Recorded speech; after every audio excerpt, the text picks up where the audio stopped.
Hey there, and welcome to Behind the Screen, the podcast where we sit down with your favorite TTRPG creatives to talk shop, share stories, and get a peek behind the screen.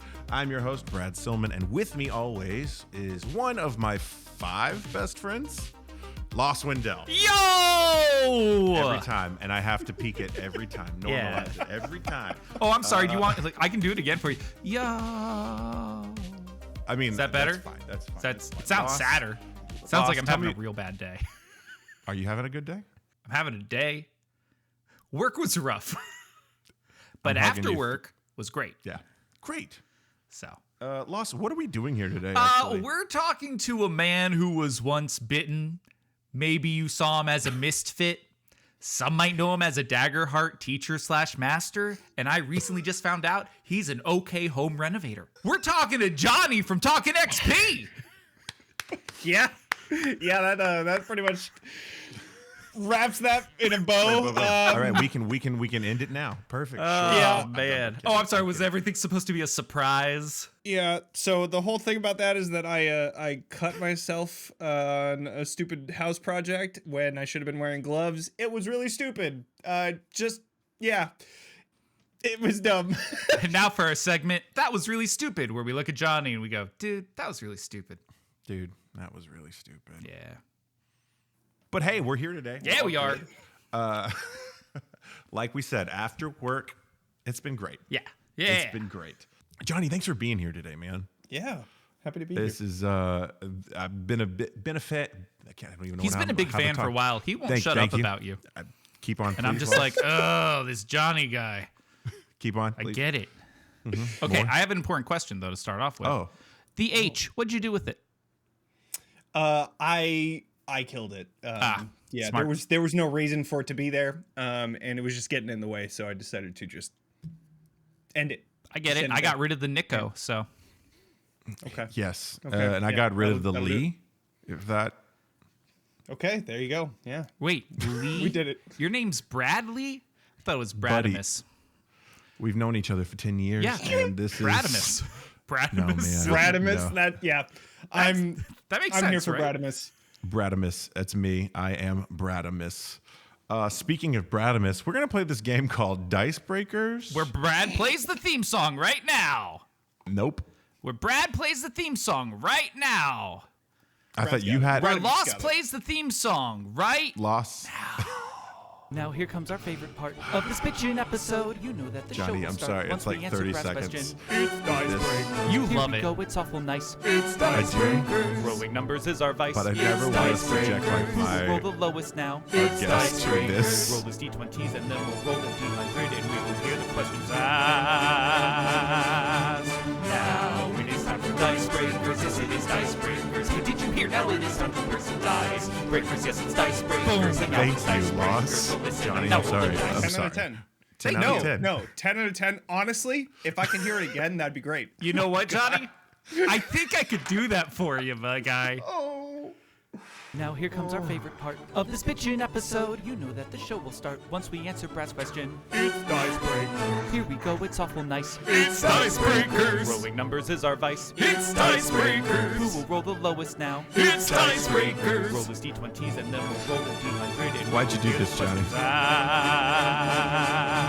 Now it is time for Dice Breakers. Yes, it is Dice Breakers. Hey, did you hear? Now it is time to burst some dice. Breakers, yes, it's Dice Breakers. And now it's Dice Breakers. So listen up, now roll the dice.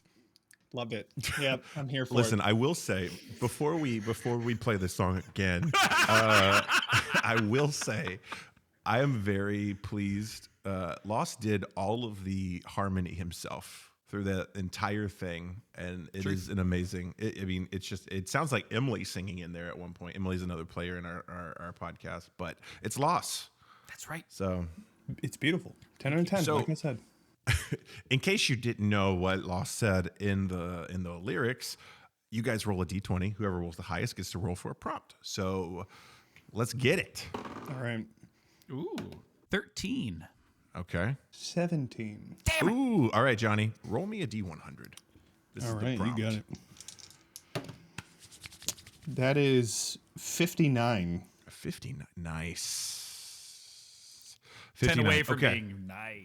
I know. Very nice. It's okay. You brought shame to us all, Johnny. Okay. I'm sorry. Loss. Yeah. Since you lost, you get to answer first. Oh, hooray. Any character that you've ever played, and since we're in between characters right now, could be new character. I don't know. I was going to say, do you want it to be the new character? Because I don't know. All right. I don't know. I couldn't answer this. That's true. Let's see what we got first. Does your character value their own best interest more than the party's? Ooh, I'm actually going to go with this new character. Okay. I don't even know your character's name. So this character's name is going to be Pack. Okay. P-A-K.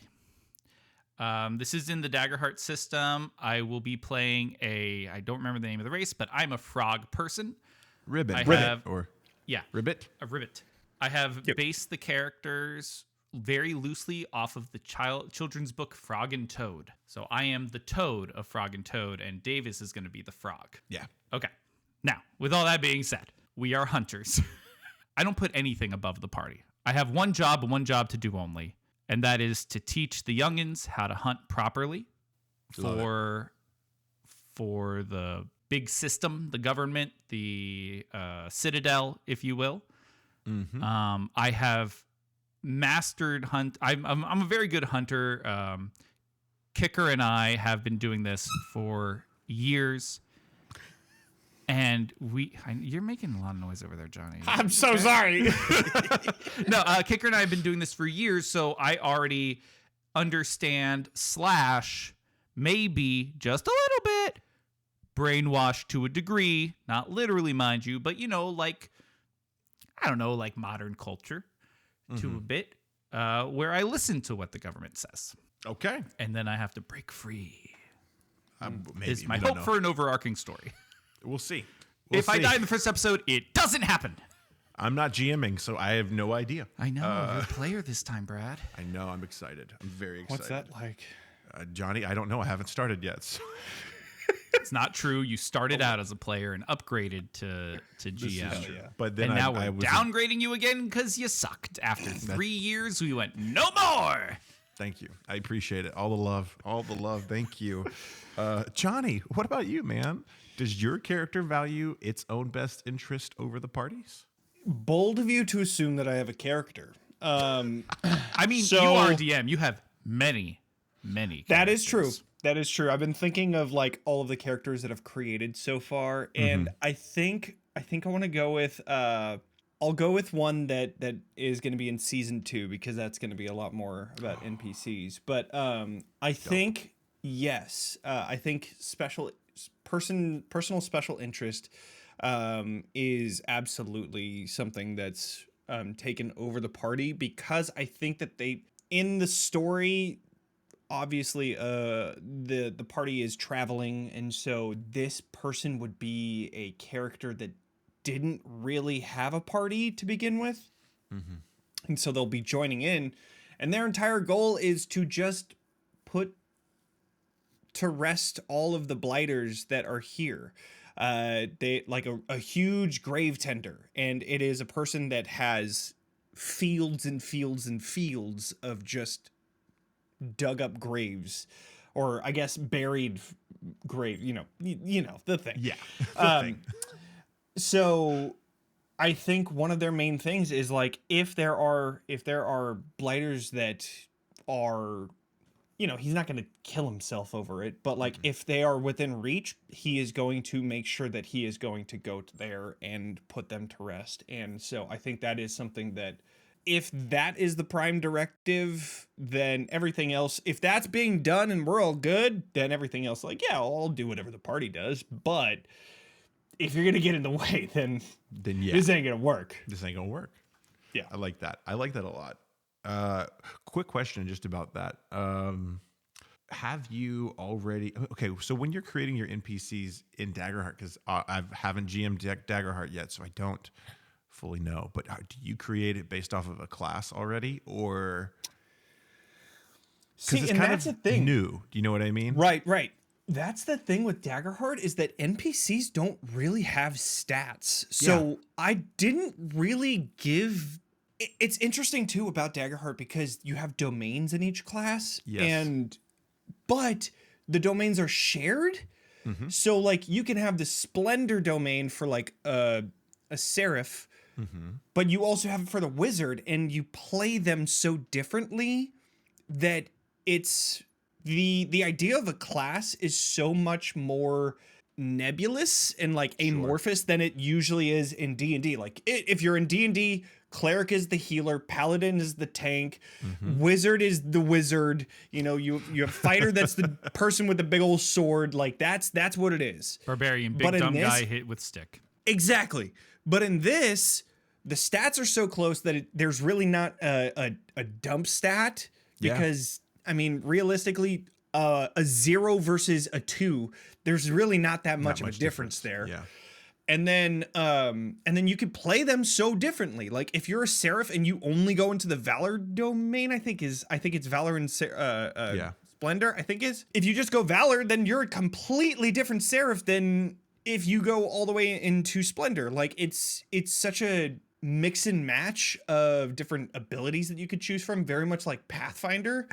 Pathfinder has like a lot of they have like classes, but you can also pick different features all throughout them. So I think that's really cool. But to answer your question, I don't think of classes in terms of very loosely, I'd say. Okay. So like the character that I would be making would be most close to a Seraph. They're a priest, so they are serving a divine being, and they do have some healing magic, but most of it is focused on like tending to the grave. So I'm thinking of like more of the dread domain that's in the playtest material. So there's some of that in there too.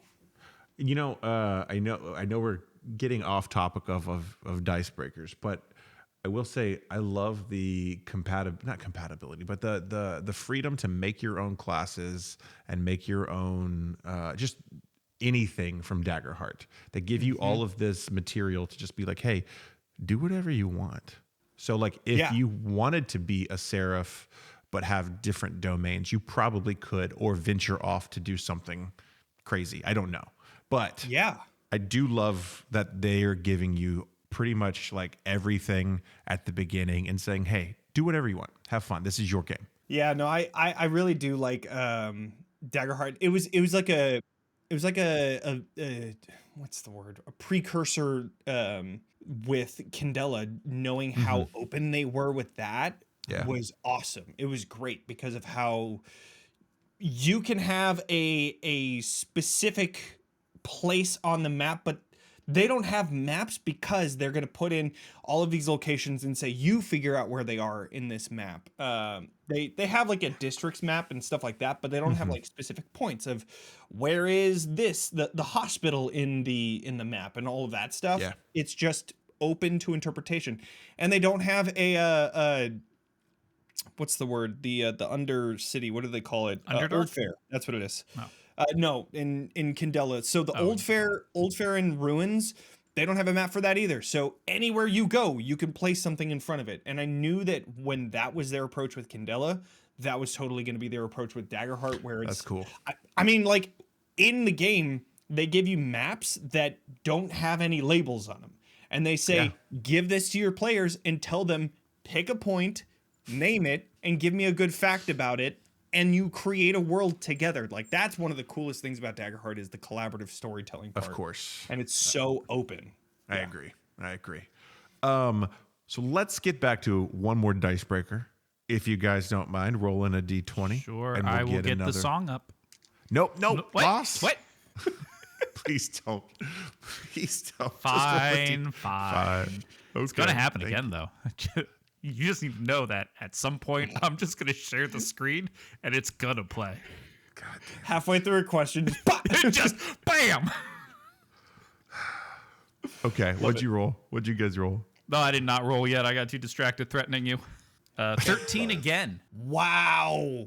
Beat me by 1. Yeah, I got a 12. Hey. Awesome. All right, Lost, roll me a D100, please. Ooh. 87. 7. Very, very nice. Thanks. I try. Hey, good luck with this. I couldn't answer this question. But Johnny, what major arcana tarot card best represents your character? I can roll again. I think it has to be death. Okay. I think it has to be death. Yes. That makes there's sense. a difference between, so I don't know tarot too much, but there's a difference between when it's face up and when it's face down, right? Yes, there is.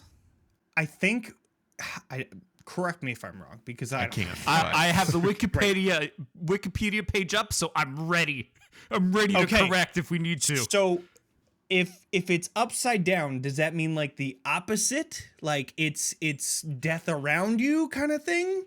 That's my question. So if I were to get a tarot card, and if that does mean what I think it means, then I would have the upside down death, I think, for this. Okay. Interesting. You know what? I'm so gonna a death upside down. Confidence. It signifies resistance to change, fear of moving on, and a sense of stagnation or being stuck in the past. Would you like to stand by that answer? I don't know. I heard death and I was like, yeah, that's pretty cool. All right, we're going with upside up. Upside up is transformation, endings, and new beginnings. Does not mean physical death. Okay, so then yeah, that sounds about right. Yeah. We are honoring the past but making new beginnings by, putting them to rest and continuing on. This is the new world that we live in, and this is how I'm going to deal with it. I love it. Yeah. All right, Loss. I actually, because I was playing a lot of Balatro and Cyberpunk, I actually know the cards. Hell yeah, dude. I'm gonna go with Pac or Pac. I haven't decided on pronunciation yet. Is gonna be the Hanged Man tarot card. What that means, it's a state of suspension of voluntary sacrifice and a new perspective. Okay. Cool. I like it. Thank you. Okay. Thank you, Big Wikipedia. name search company. Thank you, Big Name Fuck Search 'em. Company. I don't like what they do, but I use them. Oh, I'm a hypocrite like everybody else. Yeah, no, that's the world we live in, though. That is. I know. It, I'll say Yeah, it. Chick-fil-A's fuck got 'em all. delicious fucking chicken. You can cut that out. No. Yeah. But just I mean- just to go into this, like, I devil's get it. chicken. I understand why I should not, but God, that chicken's so good, and there's one say literally right next to my workplace. Did you say the devil's chicken? yeah, the devil's chicken. Yeah, I it's love devil's that. chicken. Sorry. No, I had to. I had to make sure. Loss was talking. I couldn't hear. Right? who- Yeah, no, yeah, definitely. Chick-fil-A devil's- is owned by the devil because, Yes. very apparent reasons. Yeah, very Johnny, I don't- apparent. Well, you know what? I don't even want to put that on Lucifer. Lucifer's kind of chill. Lucifer says, "Hey, do what you fucking want, just as long as you're not fucking over people." I mean, listen, the Church of the Satanic, like, they got some pretty good rules. I mean, That's I'm all not I'm gonna- saying. I did. All right? I did see that they want to help fund the SNAP benefits. So I mean, You know what? You can put it on like then Beelzebub or just Okay. Satan in general, Okay. or Asmodeus, One or of them. Leviathan, or You know, the bad any- one. Asmodeus is a bad guy. Mammon. Yeah, we'll put it on Mammon Asmodeus. represents greed. Mammon. Mammon. There you go. Put it Yeah, on there Mammon. we go. Yeah. put it. on. Sure. Oh, I'm sorry. Put it Do on you not Mammon. have Big Name Search Company right in front of you right now, up ready to be nailing these answers? I don't. Put it on Mammon sounds like a like a sitcom where like Okay. Mammon like owns a bank or something like that and So just who's tries playing to help Mammon? people. Who's- That's a great question. Let's don't do know. this. Let's get this right now. God. No. Last time we did NPR with our last guest, so now we're. Oh, Danny we're- DeVito. Danny DeVito. Danny DeVito's playing fucking Mammon. Come on, I'm down. dude. I'm That's down. it. So Danny DeVito plays Mammon, owns a bank that is just trying to like fund people's dreams, right? Yeah. Yeah. Okay. Who's And then who's like- every single time, those businesses fail. So you put it on Mammon. So you put it on Mammon. Ah, nuts. That's They went fucking down gold and right under. there. Oh You get my it? Gold God. because Mammon. Oh, Mammon. Oh, Mammon. So let me ask: Hands on the hips. Is it a multicam, like like the old school Cheers and that, or is it more like It's gotta a be newer? It's gotta be multicam. multicam, Okay, It's just gotta be. making sure. Sorry, if Just the making- title is "Put It on Mammon," it's multicam. Okay, It's Lost. I'm going to put 100%, you on the spot now. How does the theme song go? When you need money for a restaurant, you gotta go to one man and one man only. It's mammon, mammon, mammon. When your business fails, what do? You put the blame on you. No, you put it on mammon, mammon. Perfect. I love it. It's a small opening. I love it.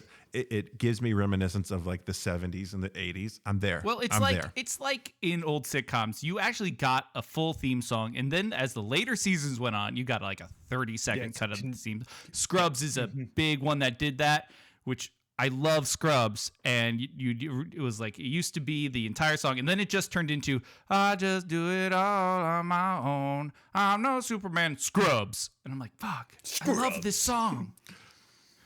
Scrub counter number 1 for this episode. Fuck off. This is the first one of the entire series, but it is coming back, and I'm very excited. Scrub. As long as they don't treat it like as long as they don't treat it like season number 9, I'm happy. Or 7. Johnny, what do you feel was about during Scrub the- season number 9? I would tell you It wasn't good. had I watched it. I watched a few episodes here and there, but I haven't seen Scrubs. Look, you stop at all. season 8 and everything's good. Season 9 was supposed to be a so it's spin-off like- anyways. It's like Game of Thrones, where you stop at season 6 and then just say Just- that everything you go- else is You not go, there. oh, it didn't it just like the books, this never ended. Yeah, pretty much. You get to choose your own ending for Game of Thrones. That's how it is. So mad about it. All right. Yeah. So Johnny, Fucking Lannister made so much progress. Sorry, I'm going on a And they're minor like, tangent. yeah, And he's like, no, I still love my sister. Like, oh Fuck you. my God. And then, who's got a better story than Bran's? What was his fucking Yeah, name? I can't Bran remember. Stark. Yeah, Bran Stark. Who's got a better story? Nobody fucking knows him because he's so goddamn quiet. No And he's one out in the knows who he fucking is. north half the time. Who the fuck is this guy? He's a Oh, kid who just got gonna pushed be the out a king window. now. Whoop-de-doo. There's so many of them. Honestly. oh my God. Oh, you could like look inside of a fucking crow. So can half the north. God, man. Do we need to take 5? We need to chill? Need to take a breath? All right. And it's the been way 5 they minutes. did Daenerys, all right, listen. What? No, I'm good. Okay. I'm good. All right. So we're not talking Game of Thrones again. Yeah, We're good. yeah. Yeah. We're chill. All right, so- hey, so- hey, we're chill. We're chill. We're people. chill. Okay. Johnny, so we always like to talk about the beginnings. And where another everyone thing. began. And Damn another trash. thing, the way they did Pedro Pascal and just killed him off like that. What the fuck? That was way earlier, but still. Yeah. Damn it, I want one Pedro. He didn't even get a full season. Right? 4 episodes. Like 2 episodes? Hey. Like, yeah. But And you he know what? learned He his got- lesson because he's super stretchy now and can't have his face caved in. So He didn't see it coming, okay? how long Okay. have you been playing D&D? Or Yeah, where did TTRPGs in general? Where did it start for you? Yeah, That's what we what- want to know. That's Where did D&D. it start? Yeah. Rewind Yeah. the old time clock and think back to when you first went, maybe Or is this I am no, a this is the nerd. as it's going back in time. I will add Yeah, the sound effect. Don't worry. Yeah. Good. Yeah, back in 2014-ish, 2015. Nice. When this game came out, D&D 5e. One of my friends was just like, "Hey, we're gonna get printed out player's handbook and just hand it to everybody and play this game." And I was like, "Absolutely, that sounds great."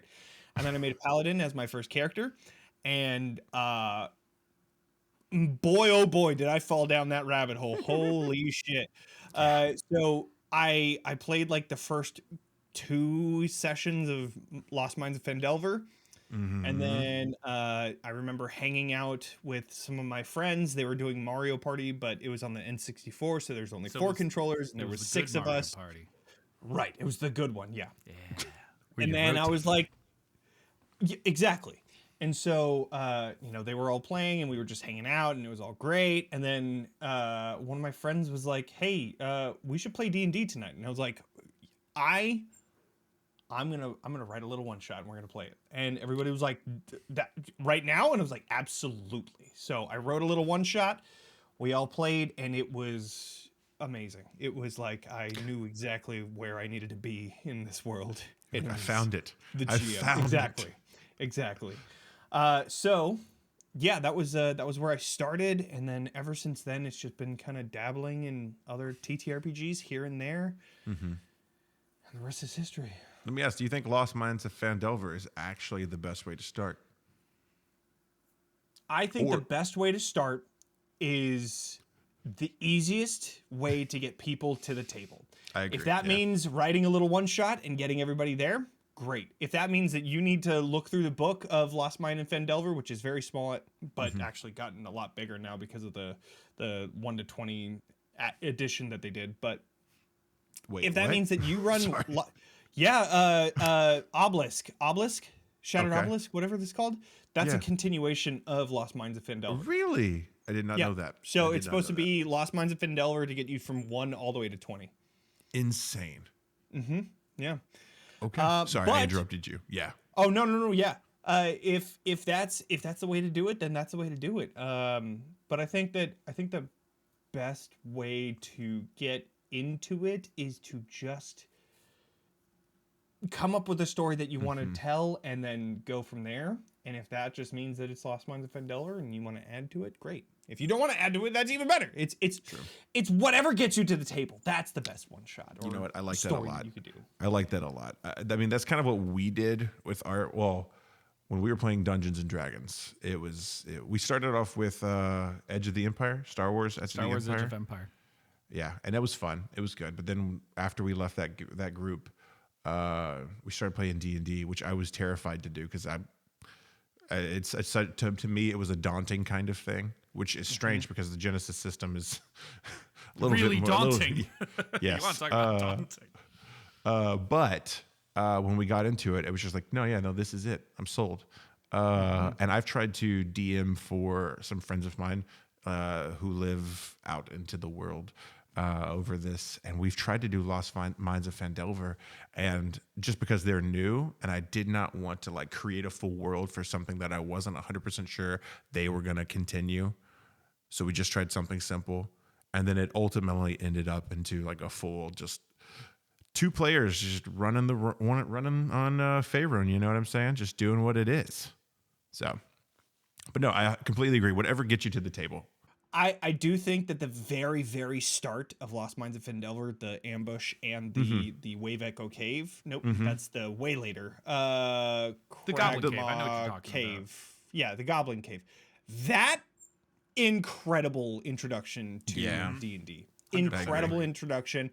I love the little dungeon crawl that cave is. I love the little ambush that gets you right into it immediately off the bat. And there's a little intrigue because of the horses that are in the middle of the road. What are they doing It's there? amazing. It's great. Yeah. Right, exactly. And it gets all those players into that mindset immediately, and then you go run off into the cave and start slaying some goblins. Lost, what were you about to say? I was gonna say I just really like how little it took for you, Johnny, to go from player to running Yeah. to being a Yeah. GM. That tells It was me, quick. and correct me if I'm wrong, that you've then been a storyteller for pretty much your entire childhood up to now, and that's kind of always Yeah, been one of your pretty much. Yeah, strong I remember in like elementary school and stuff like that. It was like creative writing and all of that stuff. It was all about just like superheroes and Yeah. and like coming up with storylines and that and like comic book coloring. I'm terrible at coloring. I'm terrible. But like I just did that like all the time, and that was all I did. So then yeah, that pretty much it was like a one-to-one connection. Like, oh, Yeah. this is why I liked it so much, because this is like where the creativity can come out. It's funny that you say that in elementary school, because that's the same thing that happened with me. I was playing Final Fantasy X, and I remember writing stories about fan fiction, essentially, of like the previous past that would happen in that world before that. About I don't know if you've ever played Final Fantasy X, so I'm not gonna. But just it was just insane. Just inspired by things that I enjoyed, and then that just continued down the path.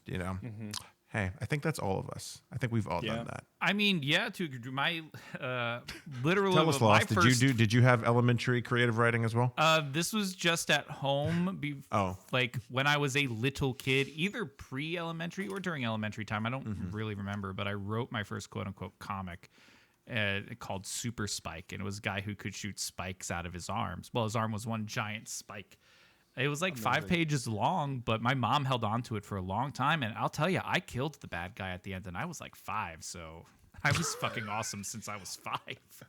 Mine was Sawman, who had saws as his hands. Oh my gosh. Chainsaw we should Man and team My up, Hero. Johnny. No, Super it's Spike Chainsaw and Saw Man. Hands. Exactly. We're one in the same right there. Boom. Okay. Brad, do you have a superhero to join this duo? No. No. Guess you're the villain. All right. Well, kill all right. whatever I died. Brad's first Sorry, character was. Get these saws going. Catch these saws. His one weakness, he's out of gasoline. Oh no! Shit. That reminds me of that movie, Hobo with the Chainsaw. Yep. Hobo with a That shotgun. sounds familiar. Oh, shotgun. Excuse Hobo me. with a shotgun. But he didn't have a chainsaw. He had a lawnmower shield. Hold on. Johnny's getting like it's. Are you looking it up right now? Me? Yes. Both of you are. You're using the. We're using big name search company. I'm using Ecosia, which after every search you do, they plant a tree. My wife. So, what? My wife. What has is this? told me about What is this thing yes. called? Ecosia. Like- ECOSIA. Ecosia. Oh, son of a bitch, I'm gonna start using good this. as the name, but I mean they use the same stuff, but Right. it's better. It's better. A in tree terms of gets just general- planted. Right. Exactly. ChatGPT is taking all of the water. Ecosia is giving us trees. Okay. Speaking of ChatGPT, this entire movie looks like it's just an AI fever dream. The shotgun is wild. This guy's walking around. Yeah. It's insane. A manhole cover as a necklace. Yes. you've I never see the seen exact this picture you're before? looking at. Johnny, do yourself a favor and just put it on. God. Not right now. Not right now. No, but right just- now. We'll stop. We'll wait. All right. Yeah, here, just pause the recording real quick. Yeah. Time Okay. out. What?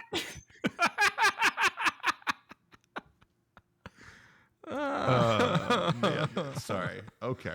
That. Yeah. Hey, No. you Hobo know with the what? shotgun. What's up? Hey, 6.1 out of 10 is a lot higher than I thought it was going to get. I That's feel for like sure. I'm pretty sure I enjoyed this movie. I did. It reminds me of Rubber as well. Do you know Rubber? Oh, Lost? I do like Rubber. That one Johnny? I do know. That Okay. one I do Okay. know. It The gives killer so- tire. Yes. So- Hobo with a Shotgun is kind of like that in the sense of it's very strange. I'm trying to think of what else you could. It almost gave me Super vibes as well. Super by James Gunn with Love that Rainn Wilson and Elliot Elliot right? Page and who was the bad guy? Kevin Bacon and Liv Tyler. Kick-Ass, So, right? Kick-Ass No, is no, another Super. one. super. Yeah, but it's What am the I same. It Wait. gives you that same kind of vibe. Yeah, same vibe. But if you haven't seen Super, you should do yourself a favor and watch it. It's a really fun movie. Yes, it's fun. That one's a good one. Nathan Fillion's in it as well. Oh. So is Michael Rooker. It's like basically all of James Gunn's best friends in one movie. Interesting. And it was filmed in my hometown. I'm just gonna say that. Yeah, that's pretty cool. Yeah, no, it's not. But thank you. Then though. why did you bring it up if it wasn't cool?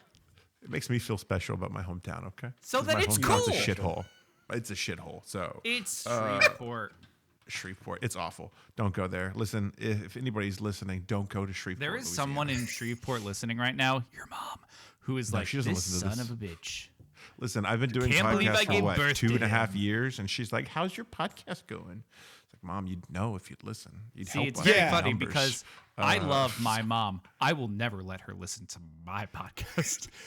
Same. When mine says, "Hey, congrats on this and that," and like my dad is like, "Yeah, I heard this. This is really cool." I was like, "Please stop.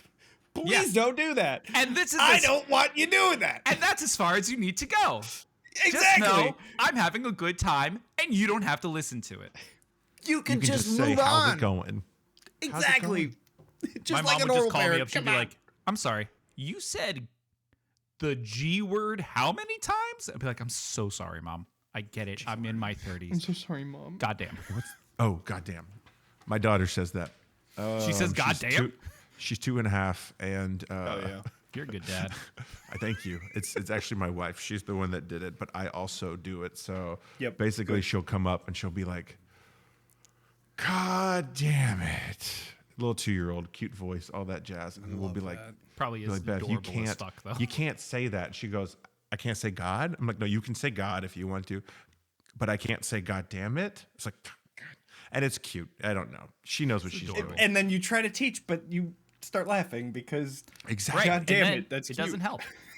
Doesn't help because the spark goes in her eyes, and she's like, "Oh, I know how to make them laugh." I'm not. And then she knows that she's not supposed to do it. So my sister, when I was growing up, we have like an 11-year difference, crazy. But when we would be driving and like she would do something that she's not supposed to, she wasn't supposed to say stupid, right? And so what she would do she'd be sitting in the back and just be stupid, just super quietly. Stupid. That's amazing. Why? Why are you doing that? So, who's older, you or your sister? Me. Okay, Yeah, okay, I'm sorry. 11 years older. Yeah. Yeah. She was I born would, when I was in would honest middle to school. God love it if you were the younger one and Yeah, that's she's what I like was- in the back seat with you, but she's 23 and she's just going, Stupid.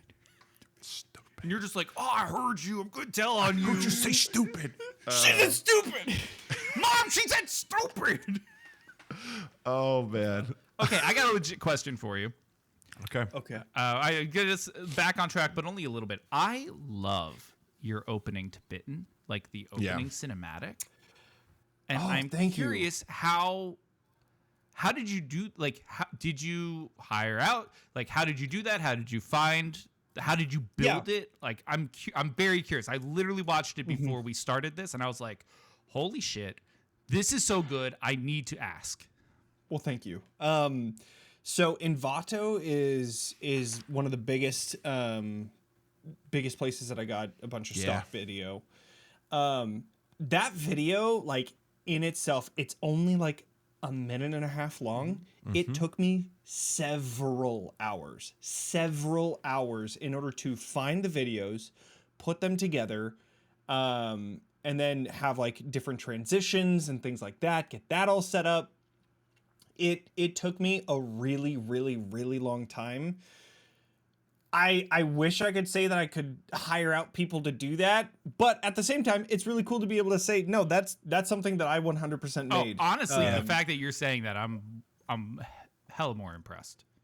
Well, thanks. I appreciate it. Yeah, those intro videos are something that I feel add a lot, even though it's such a small part of the whole production. Yeah, but it's like Dexter, right? Their intro is amazing. Like going back, because we were talking about TVs and sitcoms. Dexter's and Laboratory. intros. Yeah, fantastic. I Yeah, love that one. Dexter's Laboratory. No, but like with the blood droplets everywhere, this gave me those vibes. Well, thank you. I appreciate that. Johnny, you ever thought about working in TV and film? And It's so funny. Like I've always wanted to do that sort of thing. Yeah. But like I've always been more on the side of sports and focusing on doing things like physically. And then this started happening and I was like, oh, this is really cool. So then I've just been doing both, working out and doing all this stuff. I was just about to be like, hey, Johnny, as a fellow sports fan, and I used to play soccer for many, many years, I also love musical theater. We exist. Yeah. Join us. It's It's okay to love both. I know. Yeah. And Oh, Brad's got into that's his pretty much own where I'm at. his own psyche just now. He disappeared from Sorry. the conversation. That was wild to watch. Sorry, guys. It's okay. Power on. Join us, Brad. Listen, I'm getting into my Clank. I'm playing a Clank in the next game. Love that. Clank Sorcerer. I've never played a mage or any kind of magic. Really? Yes, D&D. To me, D&D's wizard or sorcerer or magic is a little overwhelming for me. Yeah. I'm Oh, very, yeah. You know what I mean? Very overwhelming. Yeah. And Yeah. especially if you knew John, who is in our AP, he's a wizard main. He knows all the spells, everything about it, all the components, everything about everything, because that's what he does.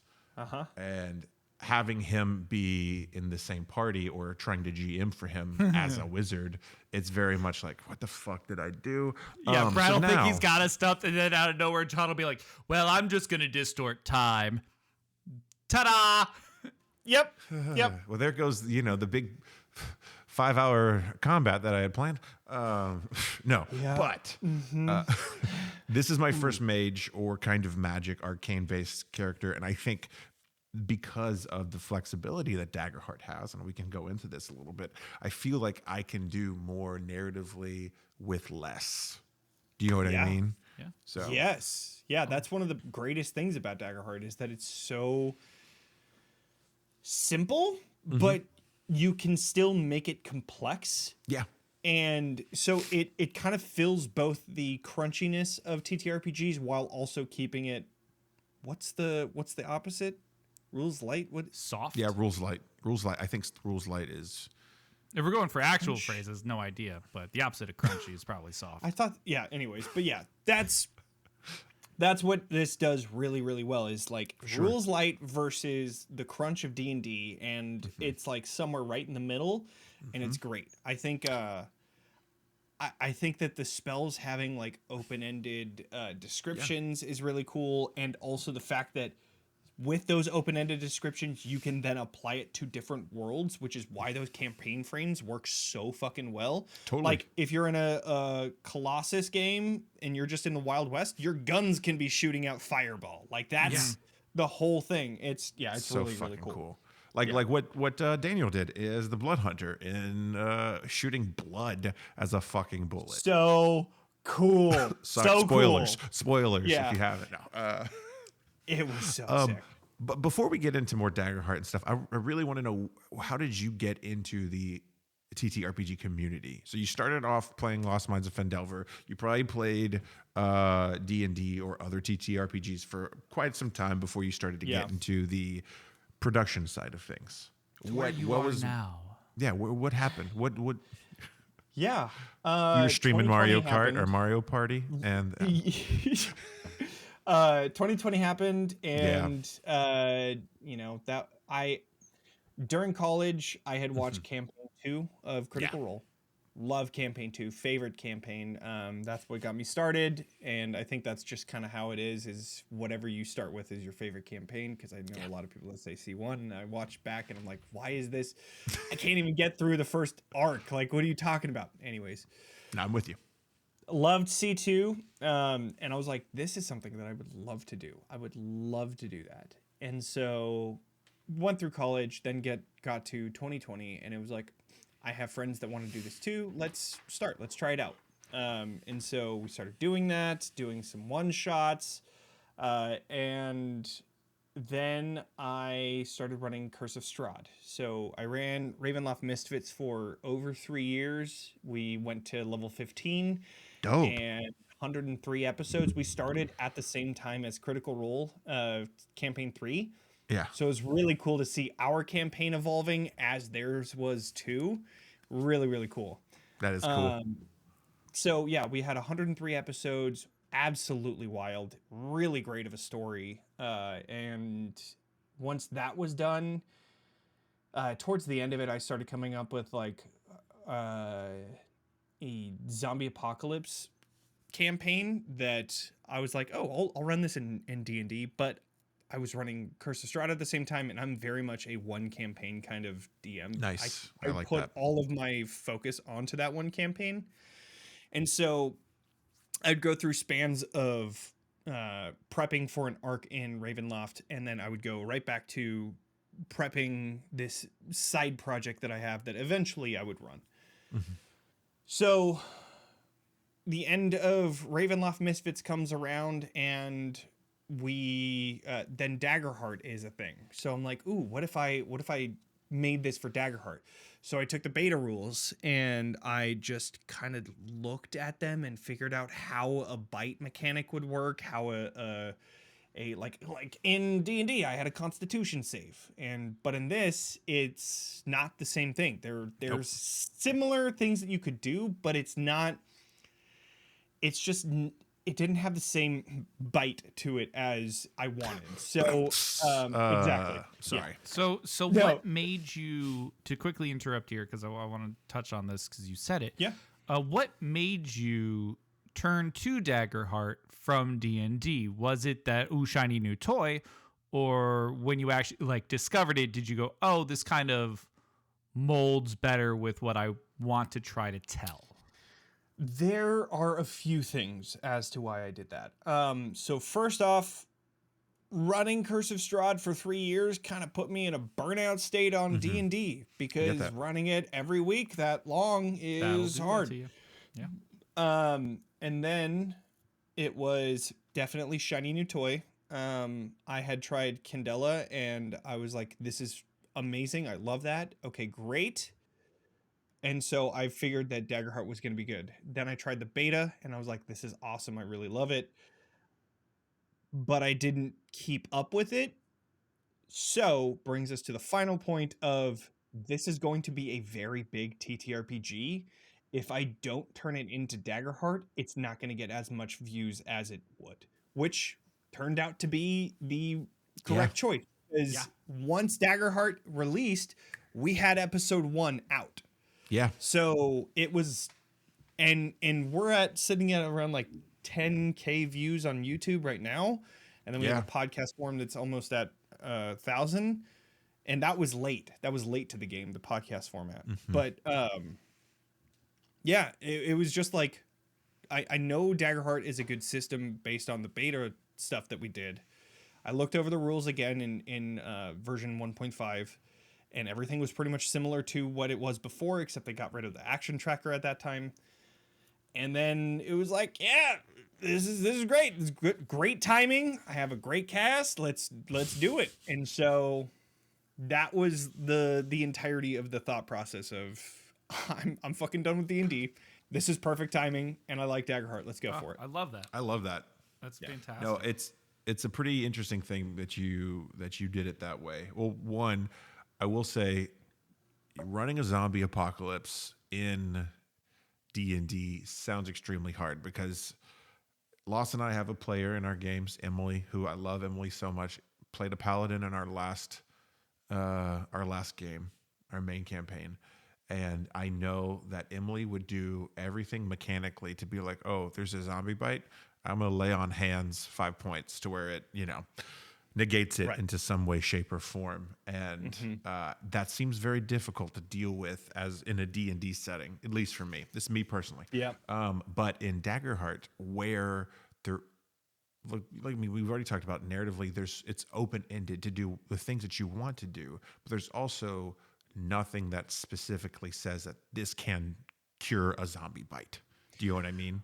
Right. And I think that's where the campaign frames shine. Yeah, is that totally. You fill all of those mechanics into one area and then that's it. And then I've gone through all of the Splendor cards and looked at what they say and how they could work. And I've made sure to put in the running draft that I have for a campaign frame. Hey, so those don't work. Resurrection is up to you. Like if you, that's a really powerful spell and like I think it's a one-time use.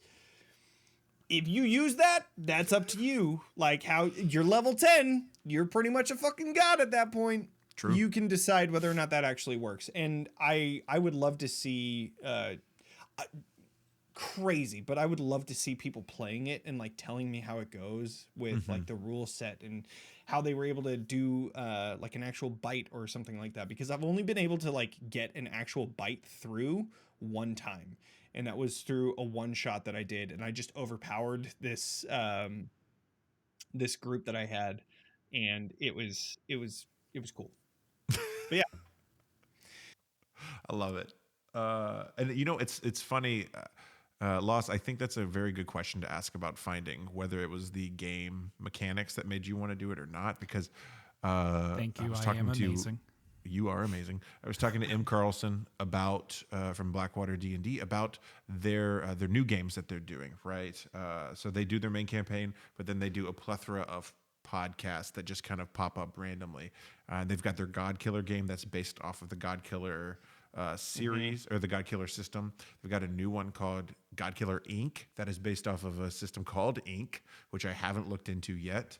And what they have been doing is, and M told me, because I'm trying to work on a small side project, and I have the story, but M was like, hey, find the system and then write the story.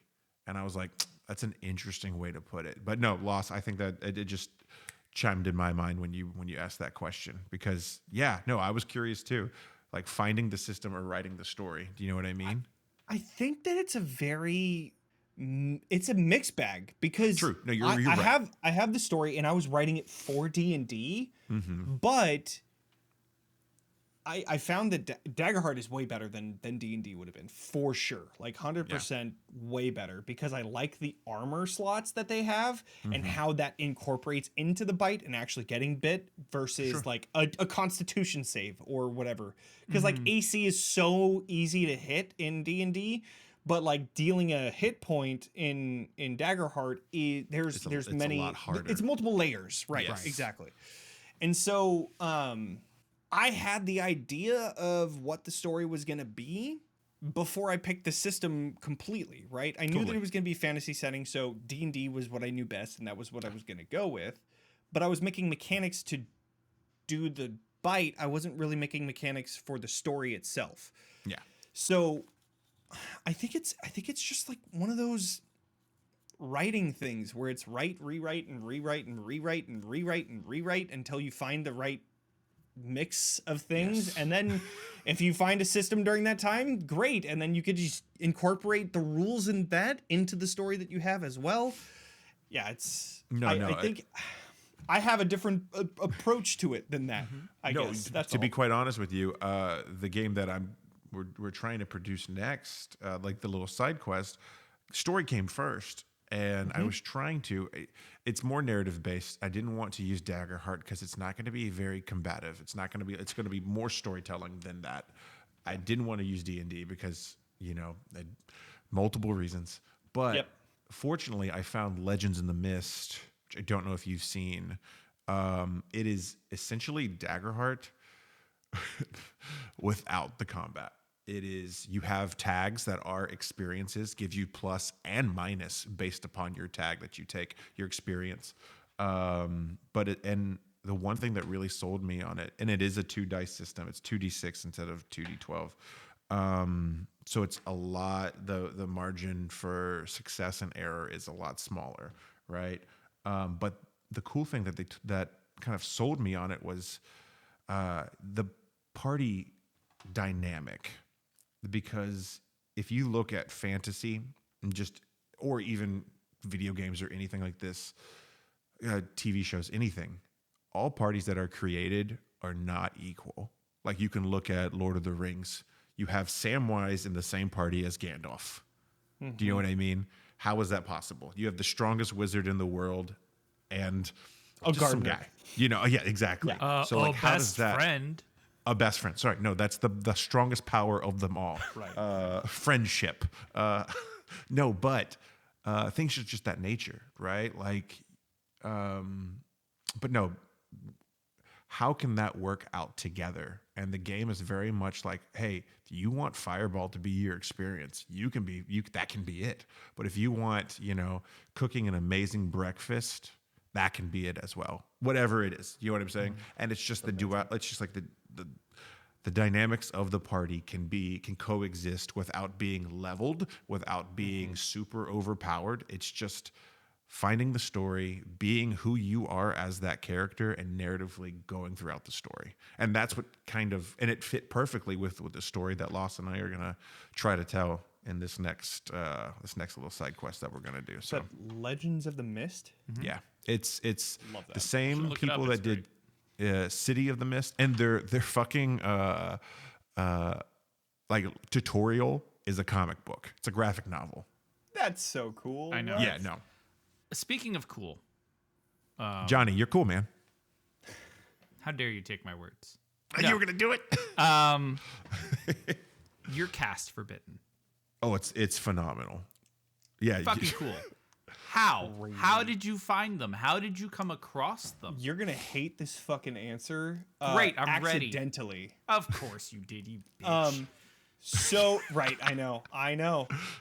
So we went through multiple iterations of the cast because of timing, because of mainly timing. Yeah, Timing is and a then perfectly also- reasonable answer.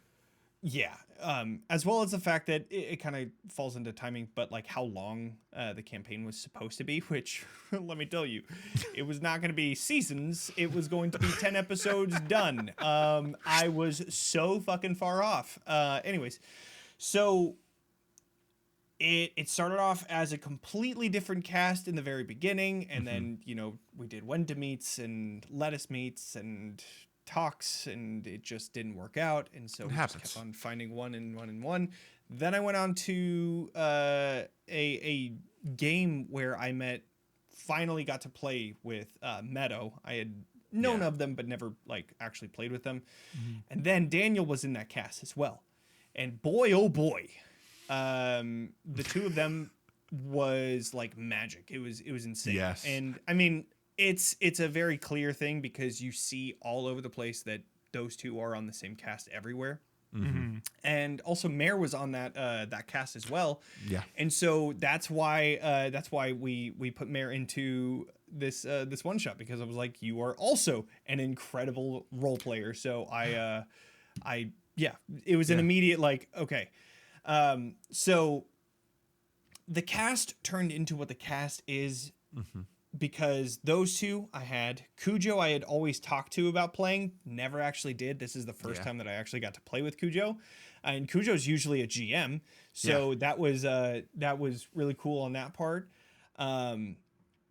Noir, again, I've always wanted to play with Noir, never got the chance. This is the first time being able to do that. And then and Kelly was actually supposed to be, so Kelly was the last spot that we needed to fill. And I asked countless people, but asking for, at that time, 10 episodes is a huge ask for the folks that are, being asked to do so many things all the time because they're wonderful role players. And so I asked one other person who like wasn't available. I was like, please, who would you cast? And they were like, Kelly. And I was like, okay, great. I played like one brief moment on Castleton with Kelly. And so I was like, okay. Castleton! And, Sorry. Right, yeah. Yeah. And so I messaged Kelly and I was like, hey, are you available? She said yes, brought her on. Bada and bing. boy, oh boy, I am so glad that happened, because Kelly is insanely good. I can only speak praises about every single person on this cast. They're just For sure. so integral to the story in their own ways, and it's not often that you see that in like a full party, like a full diverse party that all have a huge part in the story and like know it and play into it too. They're insane. No, Yeah. That's the. So I found Bitten probably whenever Daggerheart launched, like you had mentioned, right? When you dropped. Yeah. I don't think the season was finished when I first started, or it was close to. I don't know. I could be wrong. But I was watching the first because it was the first when I typed in Daggerheart actual play or anything like that. Bitten was one of the first things that popped up. Right, you got in ground floor, and I watched it, and the cinematic, like Loss had mentioned, phenomenal. And then I get into how you're telling the story with the incredible cast that you have, and I'm just like, yeah, no, this is fucking it. Do you know what I mean? Like, one, I was very impressed again, and I've already said this, but with the aspect of the zombie apocalypse, it felt real in that setting, right? It didn't feel like, and I mentioned this as well, it didn't feel like it could be easily negated, which is phenomenal. It, like I said, it felt real. Do you know what I mean? It felt like this was an actual apocalyptic event that was happening. And I do love how you told the story with all the characters, like 2 by 2 or 2 and 1 and 1, and then bring them together. And then the next episode, was it 20 years? It's 20 years, right? Yeah, 20-year jump. 20 years. And Noir hops in, and you're just like, yeah, no, this is it. Dude, that was wild. When Noir jumped in, I was like, Yeah. So Noir pitched their character, and I was like, okay, a fairy that is very optimistic and was born after the time jump, was born after the outbreak, so this is all they knew. I was like, okay, this is gonna be interesting. This will be really, really interesting. And Noir knocked it out of the fucking park. Playing into the Fae side of things, and just that what's the otherworldly feeling of the nature literally sings, and being part of that, and then having that little bird as their companion, and positive things that you love being the thing that heals Snatch is just insane. It's just I've said it so many times before, but having Noir at the table felt like having a second GM that I didn't even have to do half of the stuff that Noir said, because he's just so brilliant at coming up with these really cool ways to incorporate the other characters into the story and make it more interesting and more interactable as well, which is just amazing. That's a GM's biggest dream to have for your players, is that they are part of that story and actively adding into it, and you're just a viewer at that point. It's great. It's incredible. Can I ask, how involved are the others in your world building outside of the game? Do you know what I'm saying? Yeah. So I had a session that the first session had it all planned out. Yeah. And then we got to session 0, and I threw all of it away because all of the characters had that the players made had their own backstories and their own interesting pieces of their story that made them who they are. And I told them about the 20-year jump. So I was like, create something to show who they are, and then we'll have that stark contrast 20 years later as to where they are then.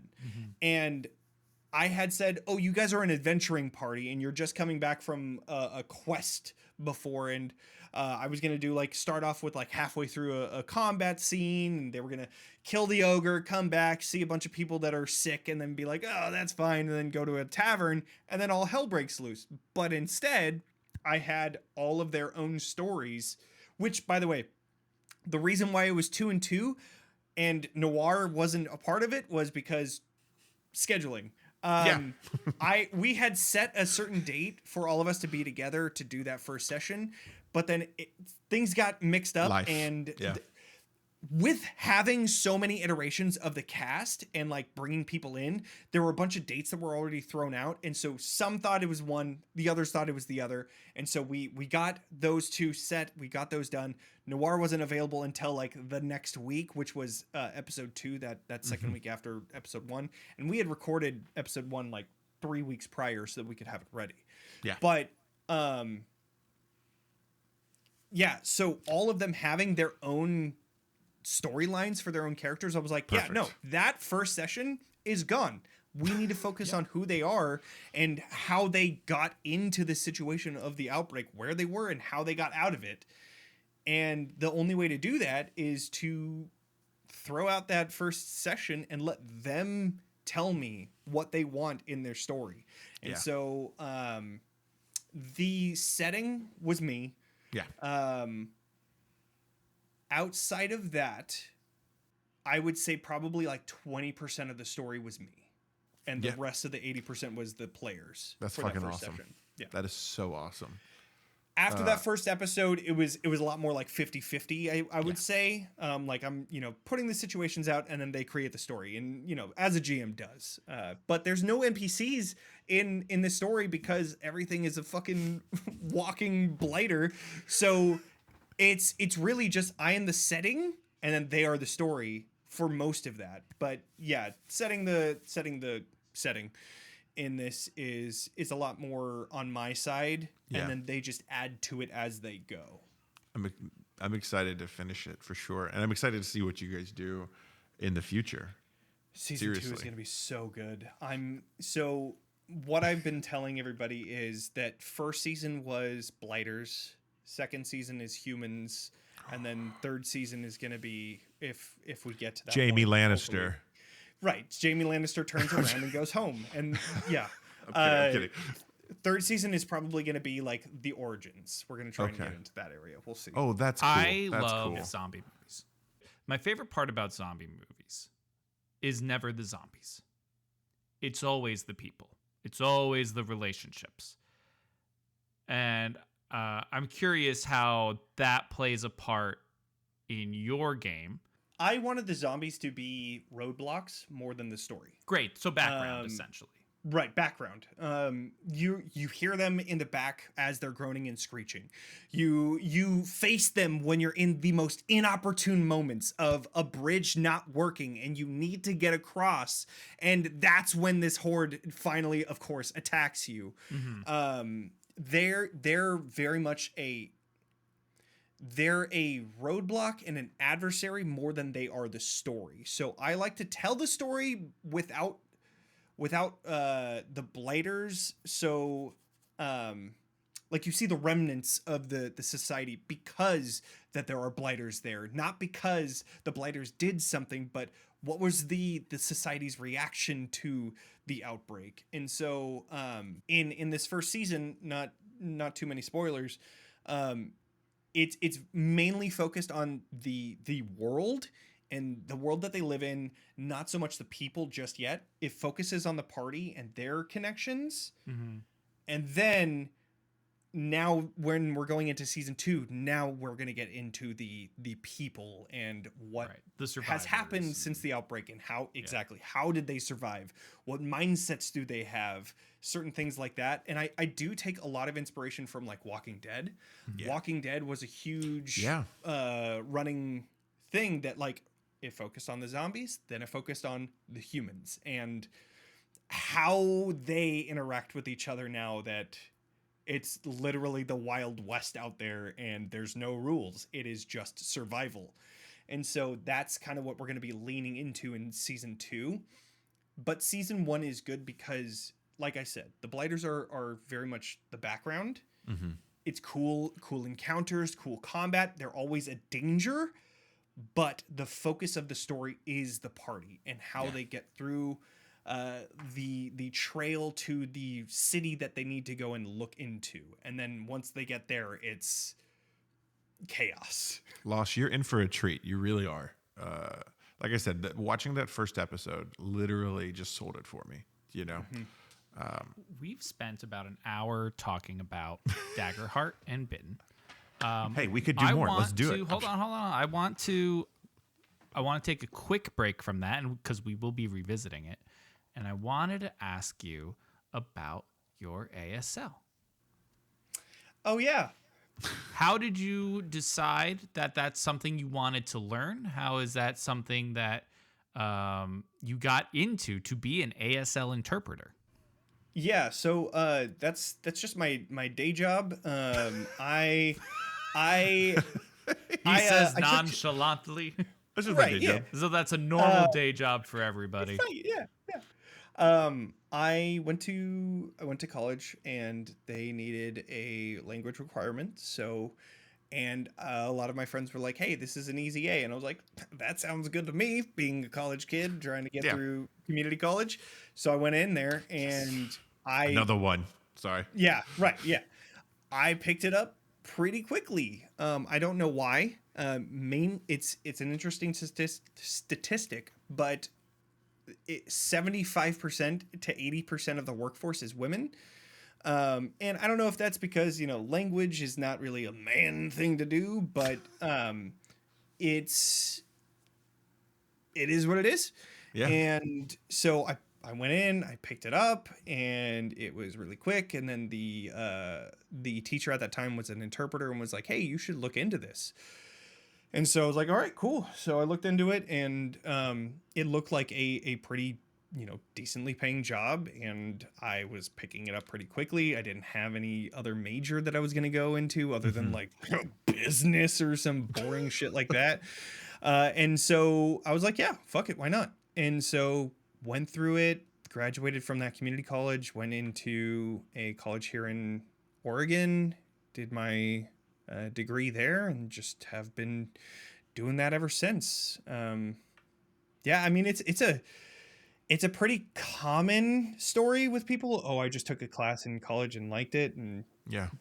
Isn't that the whole point of college, though? Right? Yeah, I mean, pretty much. It's Finding something that you like. Yeah. Exactly. Yeah. And I do really like this job. I get to work from home, has a lot of really good benefits because there's not enough interpreters, which means that we have a lot of leeway and a lot of Dope. leverage. Yep, so that's we get great. good PTO, we get really good benefits and all of that stuff. But it's a job. It's just like any other job where I'm working a 9 to 5, and once I'm off, thankfully, once I'm off of this job, I'm off. I'm done. Yes. I don't really need to think about anything except for because I interpret phone calls. So video relay service is what the system is. And there's every once in a while where you have the customer that's just a absolute D-bag, but and it's more funny than it is anything else at this point, because I know that I'm skilled as an interpreter. So when somebody says something like, oh, you're a lousy interpreter, I'm like, okay, have a good one. Bud. Yeah. And then it brushes off my shoulder, and then I'm on to the next one. But it's nice. It is nice having that 9 to 5 where you can turn it off. And Yes. Yeah. I was a manager of a coffee shop for about 5 years, and I loved it. But I also could not turn off because of business Manager. hours. And then if someone broke into the shop, go check it out. What? I remember that. Yeah. I think I went with you on that day. Probably. No. Yeah, no, it's not fun. But when the opportunity came where it was like, hey, Brad, you want to work a 9 to 5 where you can have great benefits, and yeah, no, you 100%. You don't have to tell me the pay, take me away. just take me away. Yeah. But no, it is an amazing thing to be able to turn your brain off and not have to worry about something when you get into your car. Do you know what I mean? What's really nice about my job too is that I work on a computer, and whenever I'm on a hold call with some place, I'm on hold with the person, so I just get to put on Last of Us ambiance music and just prep for Bitten. So 90% of Bitten is prepped while I'm at work, and it's great. I He love doesn't it. mean this if you are anyone that hires Johnny. He's Oh no, I mean it. fully very much. No, he's very paying attention so hard. He's so focused. He's lasered in on you. Listen, Johnny, you're not alone. I just realized what I said. Clearly, they're not listening to this podcast. A customer might. Who Actually, knows? we call it listening with the eyes. So Great, there's two perfect. signs which you're not going to be able to hear, or people that are listening.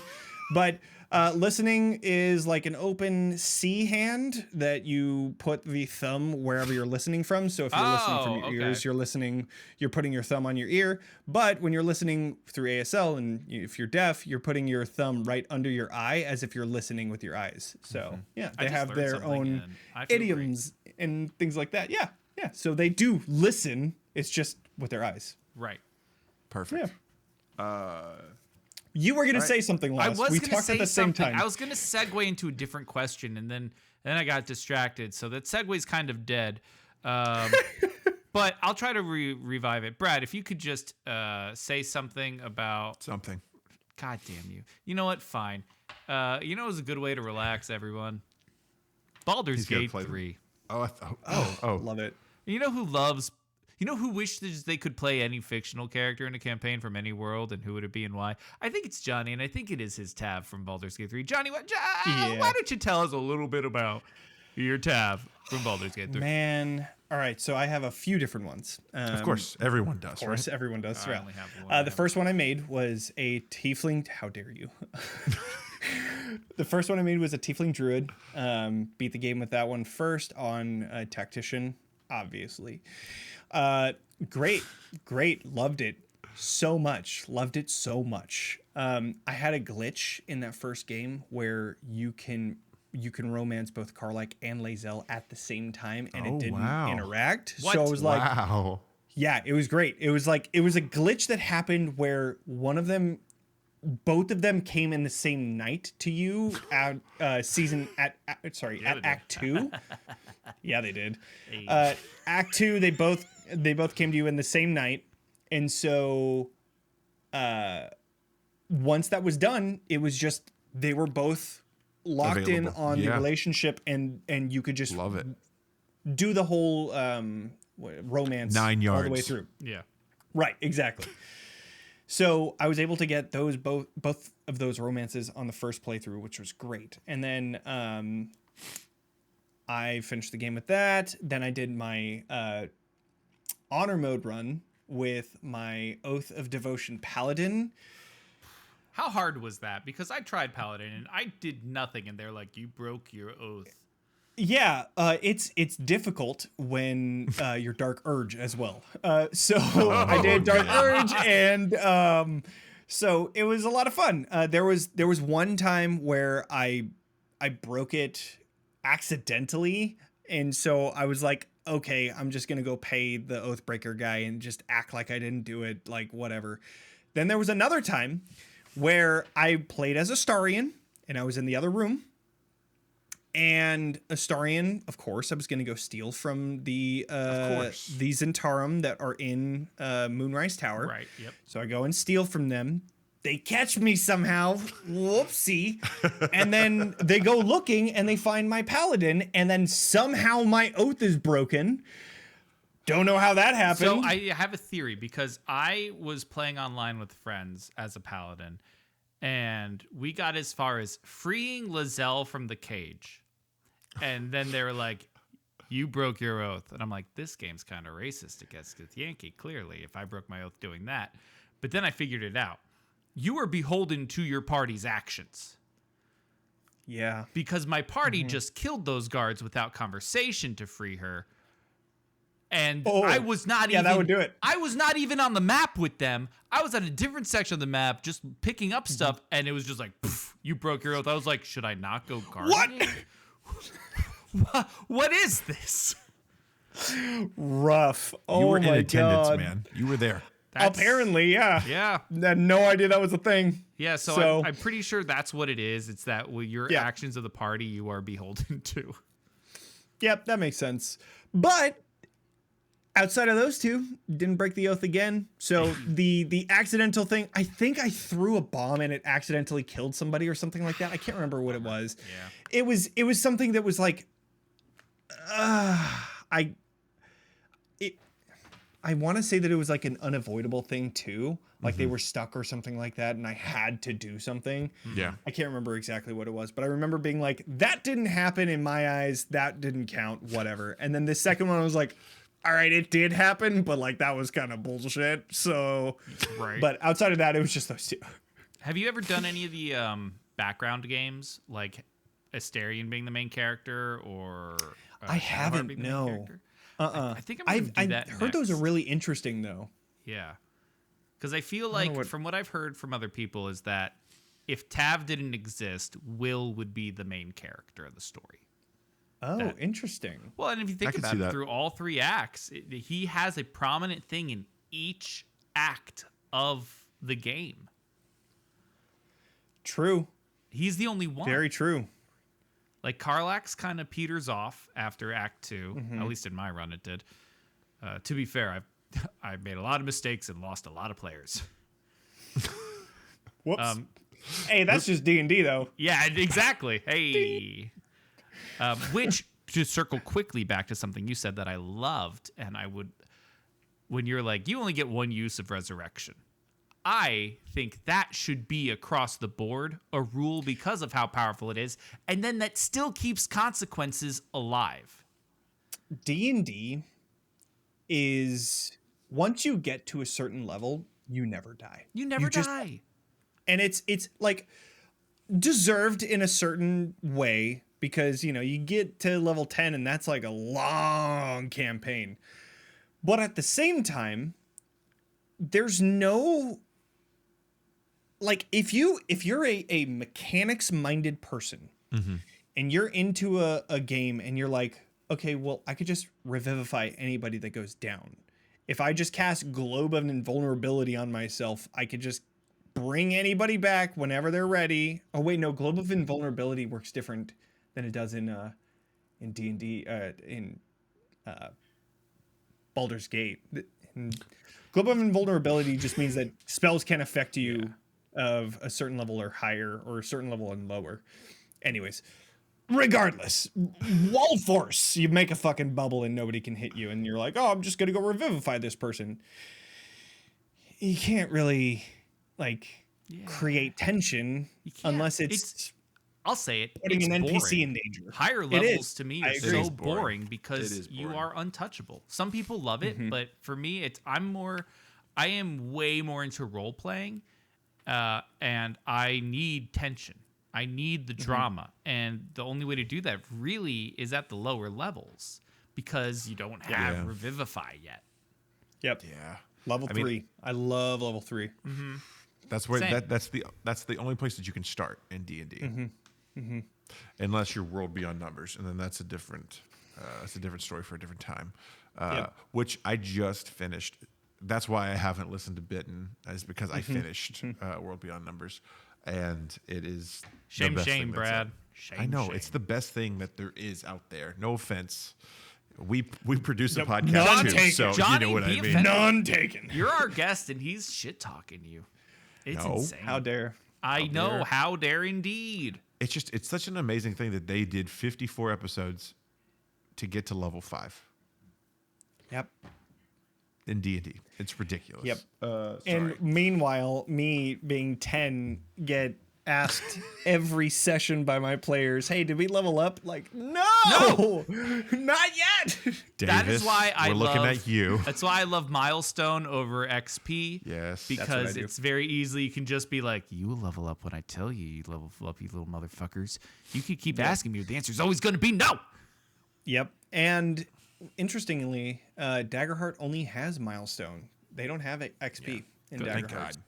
God. So it is a forced milestone on that one, which is Dude. good, in my opinion. Do you have Listen like a to this. favorite Oh. Daggerheart thing? Like that stands out to you above all from D&D? Like a mechanic or anything. Yeah, that's very Oh. different enough that you're like, God, if D&D had this would be amazing. Session 0 being a main rule that you have to do. Yeah, that's a really cool how they like set it all up though in Daggerheart, whereas D&D doesn't. And then you got the dude bros that are like, you don't need session 0.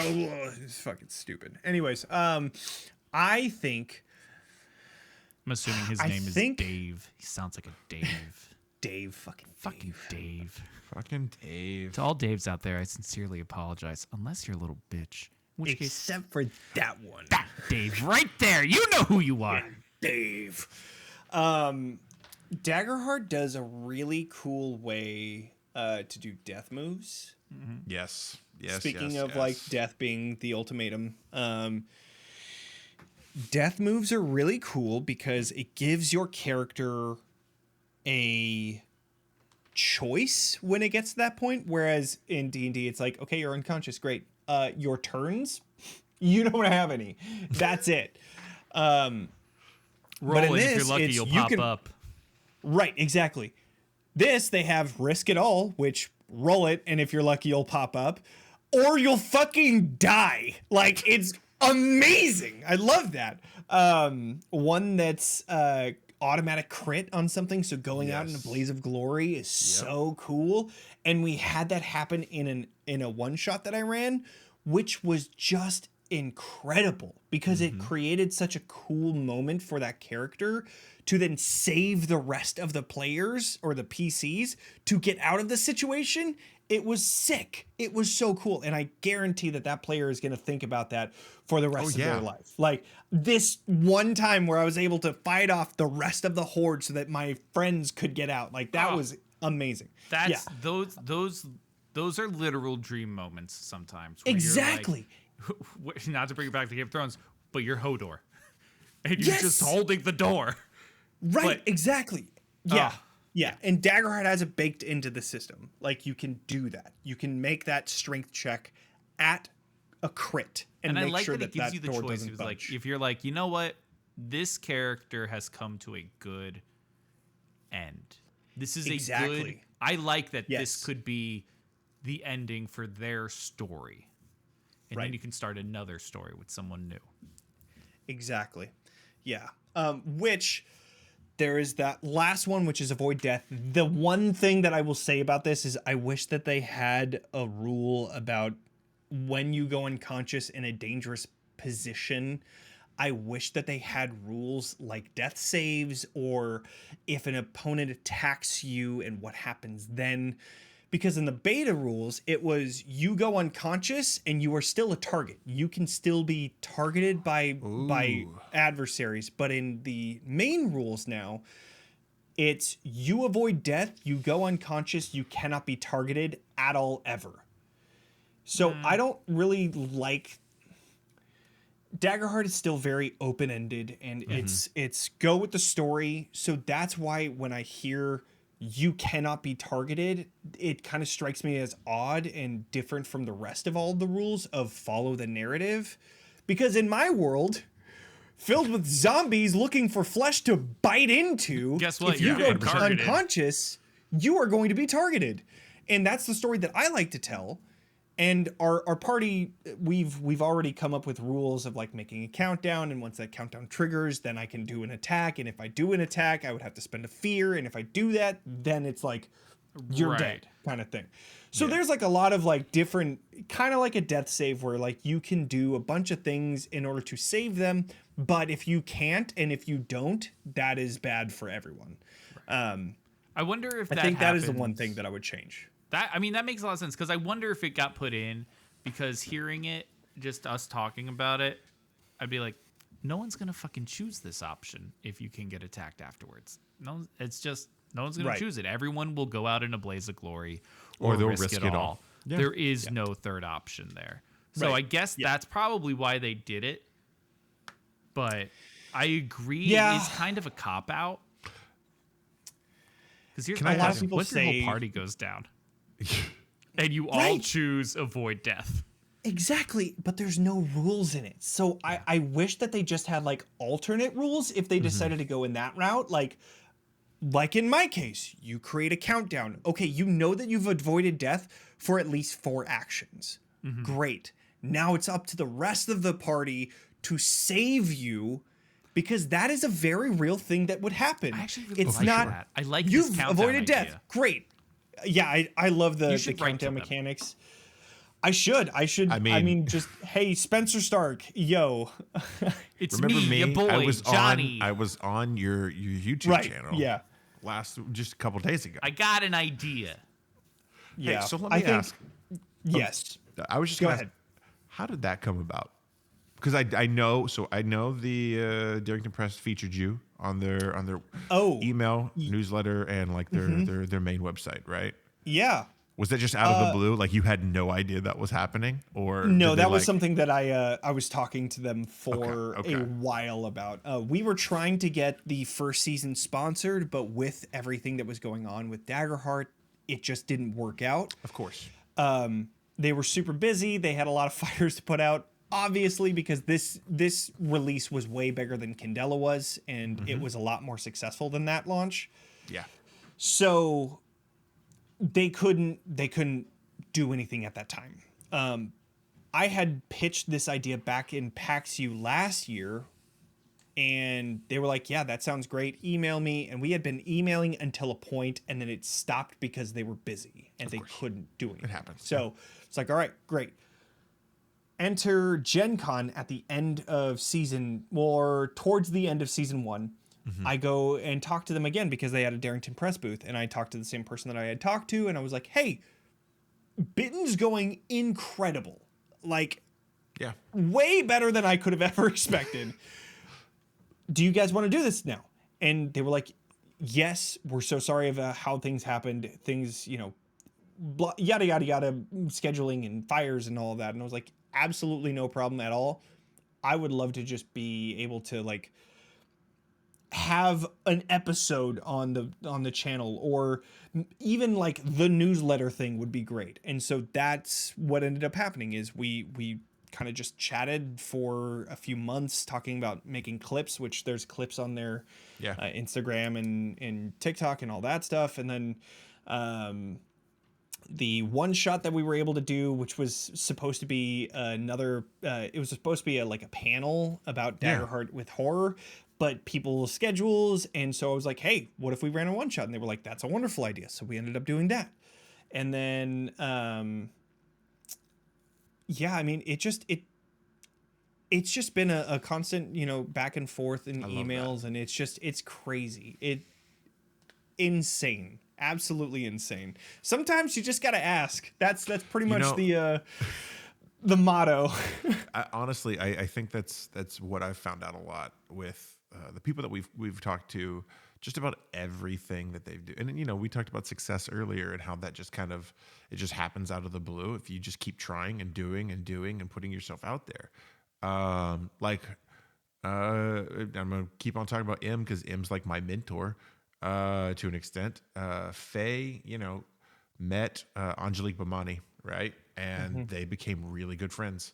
And that got them to be introduced to certain people at certain events at like PAX U and Gen Con and all the other different conventions.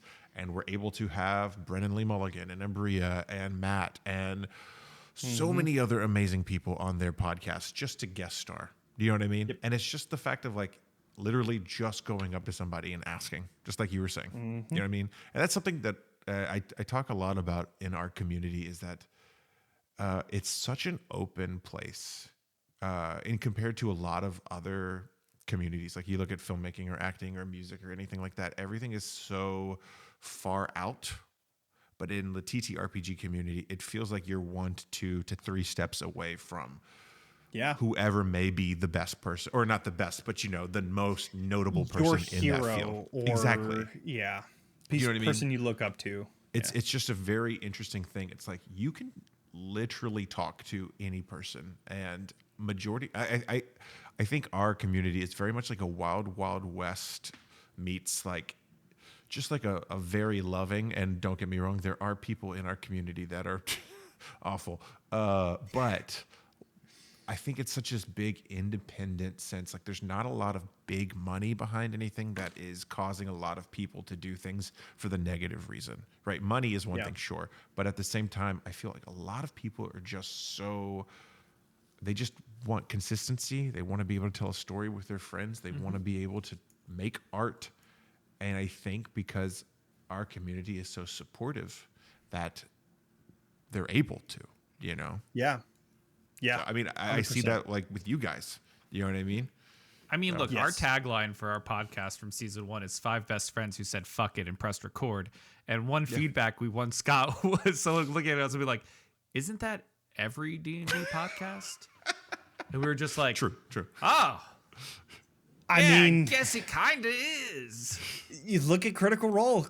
Yeah. That's pretty much what it is. That's exactly what it is. Needless to say, we're going to be searching for new taglines as a Season podcast. 2 coming up. So if anyone has any suggestions, current top favorites running are Losses the Best, and who's that?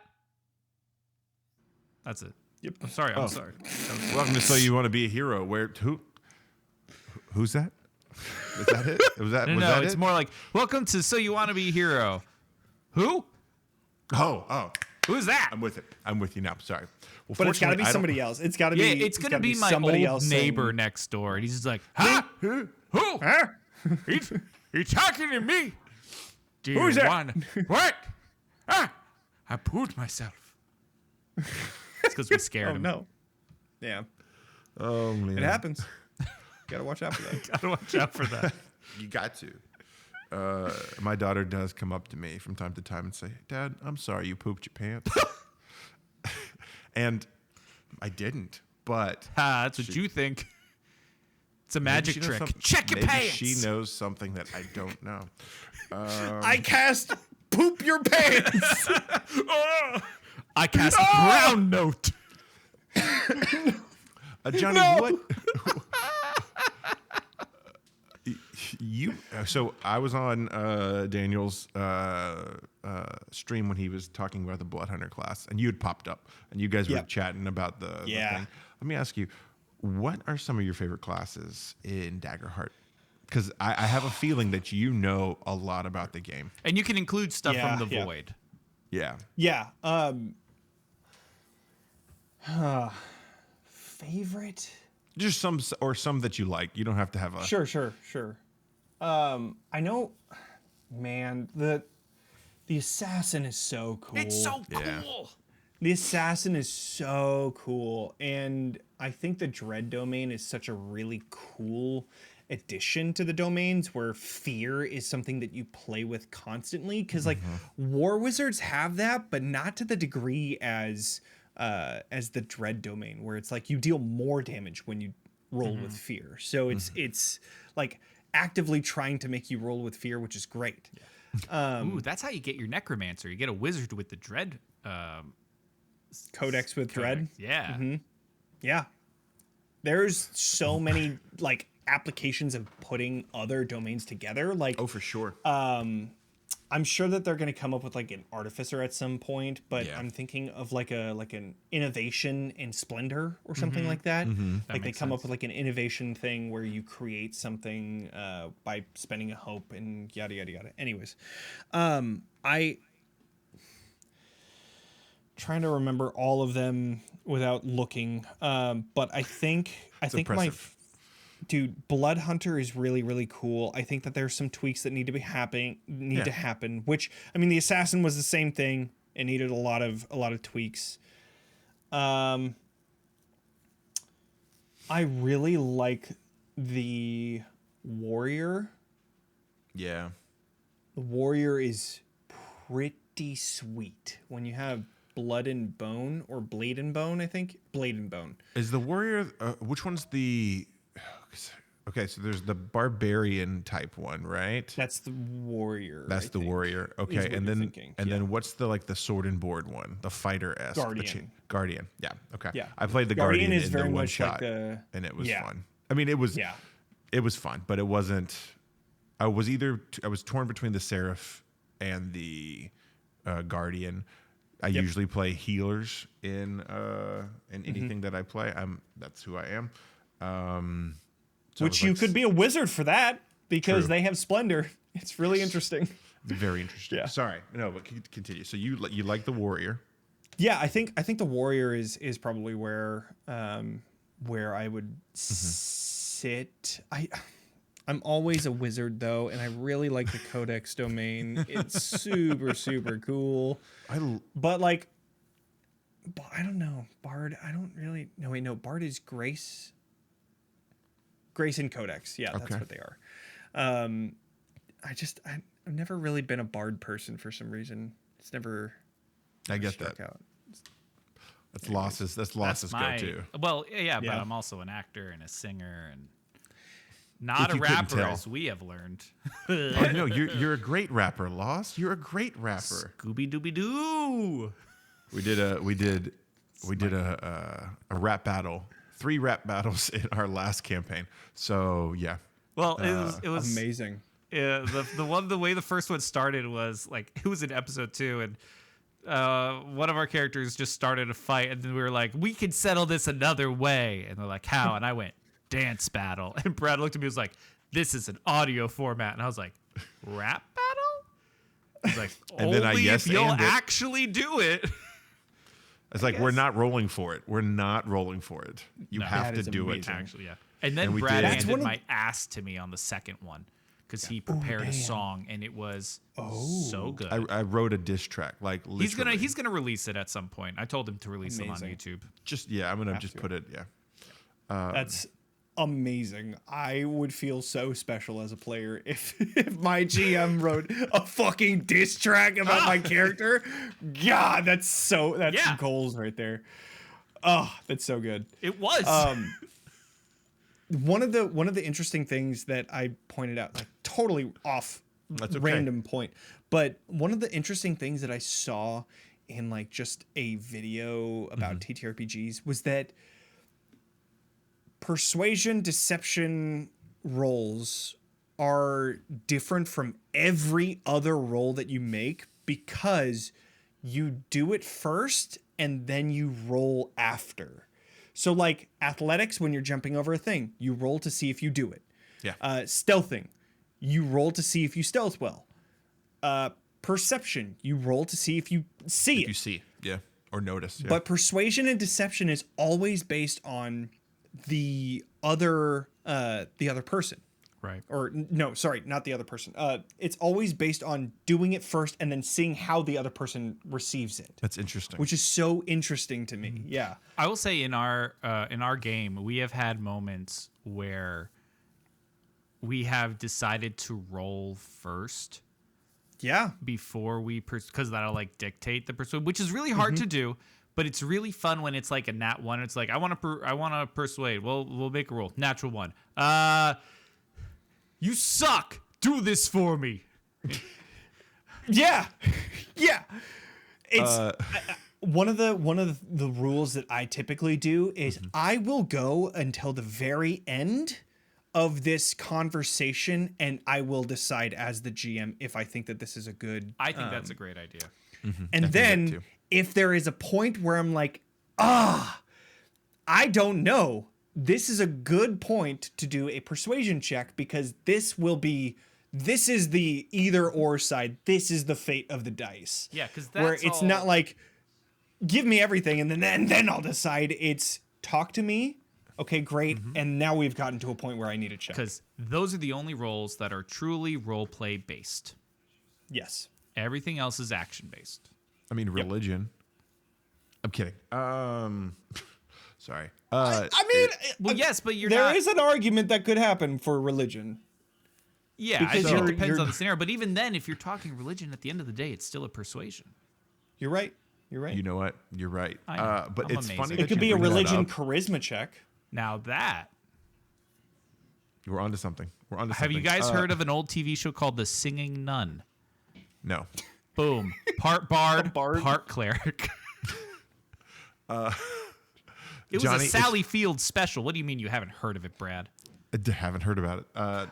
It's funny that you bring up the persuasion deception thing because I asked John, our player and our DM for the next game. Add the H, take out the NY. Yes, John.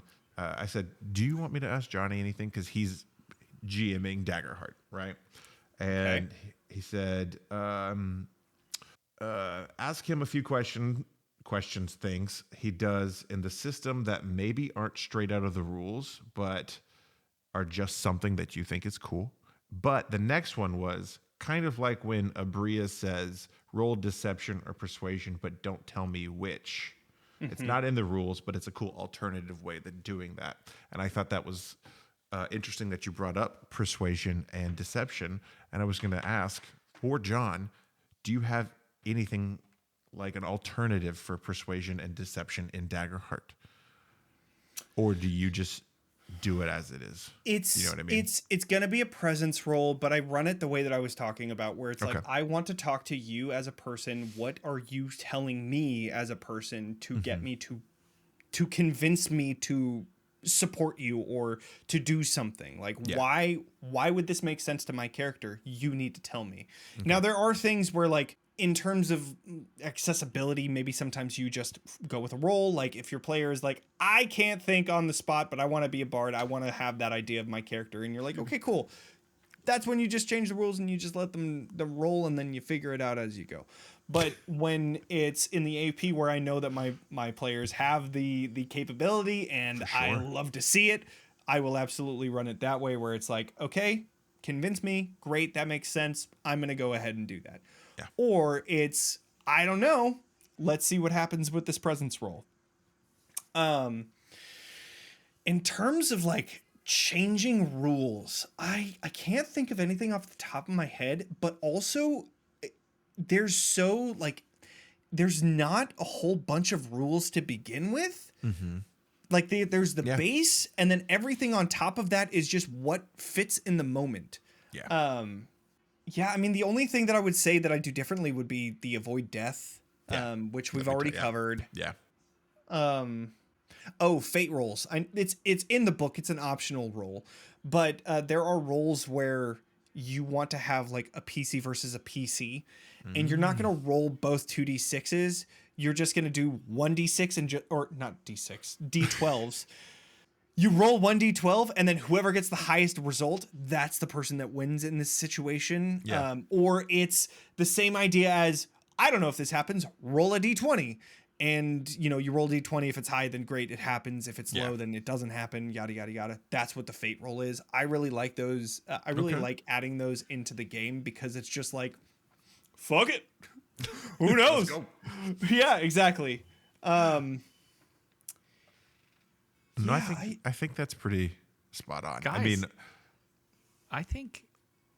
Well, sorry, I'll let you finish your thought, Brad, and then I'll continue. No, I don't have it anymore. Well, good.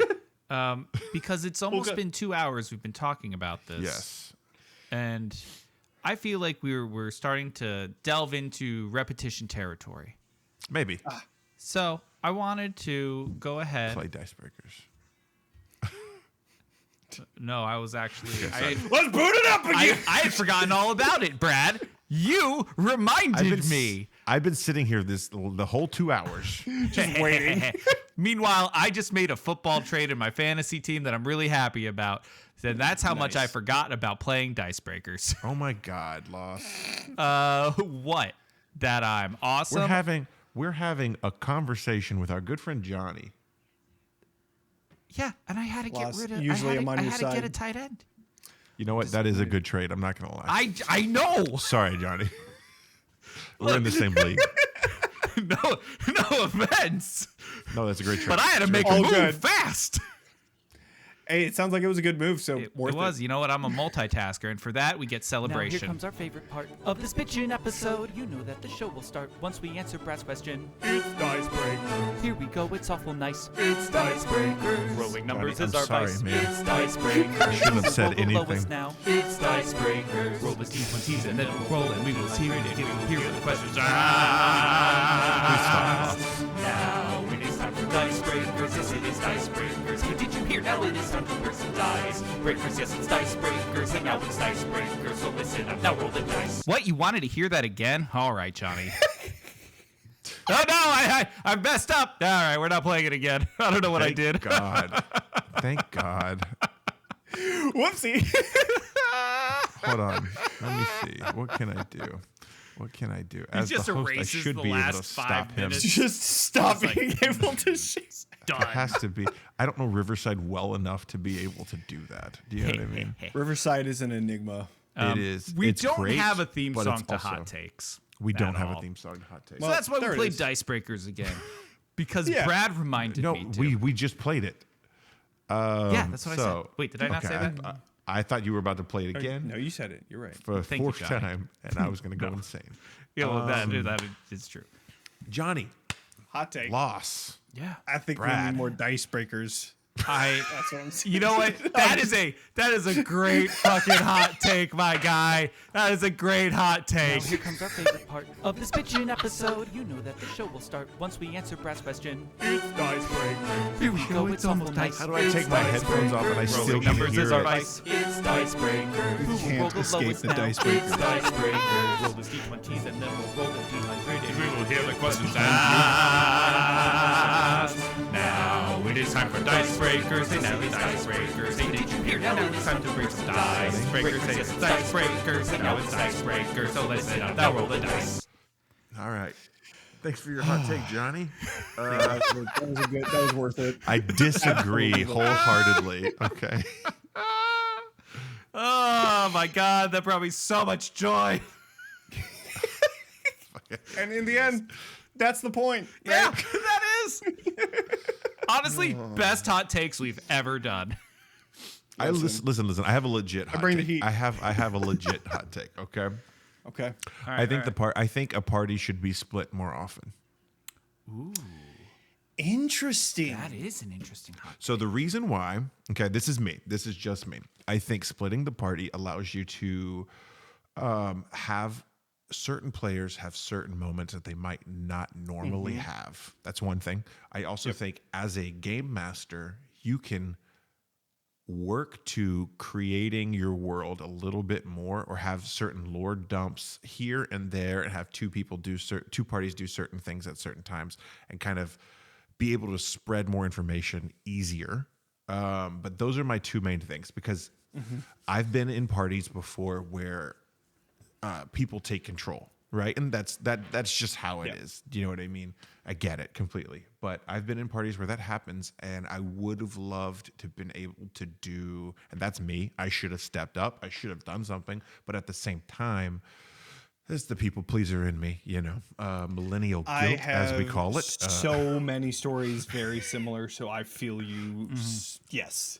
Yep. But I will say, in some of the most memorable moments that we've had in a D&D session has been because the party has been split. It's true. Example, Loss. Remember the time Davis and I went to go infiltrate that house or some shit like that to try to find my character's sister, and he turned me into a bird? Oh yeah, that's amazing. I loved it.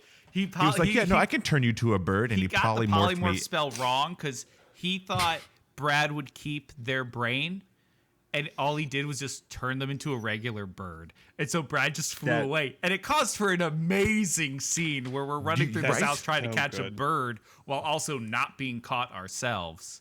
I do remember that. I do love You see what I'm that. saying? You split the party, and it gives you these moments. Again, an unforgettable moment. Oh, yeah. So that is my hot take. I think That is I'm not saying that's a legit good hot take, because there is so much to be like, no, that's a bad idea. And yet so much to be like, yeah, like me as the player, I'm like, yes, I like this. As a storyteller, I like this. Like a movie, you don't follow the main character with their friends all the time. You need to break off once in a while.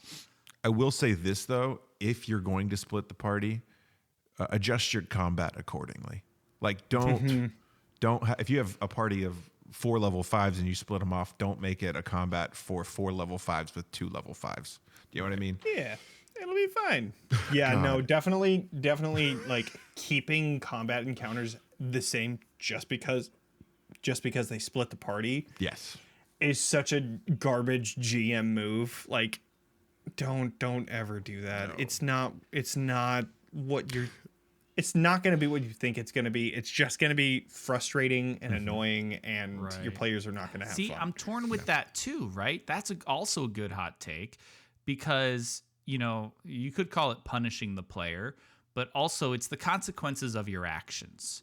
Sure. So, like, if they go off on their own and they just run into a room that's got what you prepared for, let's say like 5 zombies, that is supposed to be whatever high level to battle 4 people, and it's now 1 or 2 people, and you're like, well, those aren't changing because they were there. That is consequences of the action, as long as you have a chance to get out. That's the thing, is if there wasn't a way to get out, now there is. You have to modify it. You have to modify it, I think, is the better way to say it. You have to modify it so that it's fair. I guess this might be a hot take, but I don't like killing my players ever. I do not like doing that ever. Well, I get my PCs, not my players. I like to kill them all the time. Yeah. No. Run, but Daniel. I don't like killing PCs, and I think it's because I like to have that dangling chance that they might die, and then if that ends up happening, that's what ends up happening. But I want to get all the way close to that line but never cross it. And then if we're that close and the PC makes a mistake, PC makes, does a dumb move and it crosses over, that's it. Yep. That sounds good. That's how it is. Right. So in the case of like saying there was 10 zombies for a 5-player party and 2 people go in. Now there's 5. It's still more dangerous than it was, but it's a lot less manageable-ish, and then maybe adding a way to get out of it. Like there's a trapdoor that triggers if they hit the lock. Like the door behind them locks, but then there's a trapdoor in the corner that they can find. Right. You just got to pull a torch on a statue and you're Exactly. the Right. door Yeah. opens. Yeah. Yeah. Right. Yeah. Loss, you said you had one. Hey, mine's a real life hot take. That's fine. And it culminated from a conversation I had with coworkers at work where I was like, oh, am I the asshole? Pepto-Bismol's not disgusting. It's actually quite delicious. I agree to an extent. There is a bit of a tinge in it, but I do agree is pretty tasty. Yeah, we it's not talking- as are bad we- as people make Pepto-Bismol Are we out talking to about be. liquid or are we talking about the chewable Liquid. pills? Liquid, yeah. Well, Liquid. Pepto For the sake of this conversation, liquid. is Pepto-Bismol in any other form? Yeah, it is in a Yeah, chewable form. I have those in my car. Oh, fuck that. Ew. I don't No, they're actually Chewable. pretty good. But, got a strawberry liquid one. form specifically is Liquid delicious. form. I'm with you. Ice I can't. cold. Yeah. It stays in your Ice cream. fridge. You got it in your fridge. It's supposed to be yeah, in your you get home. fridge. It is. That's how It you is. store Pepto-Bismol. It's amoxicillin, right? Yeah. Yeah. So amoxicillin needs to be refrigerated, just so you know. Yeah. So, Yeah, that's fine. that's my hot take. It's fucking delicious. No, I agree. I'm here with you on that.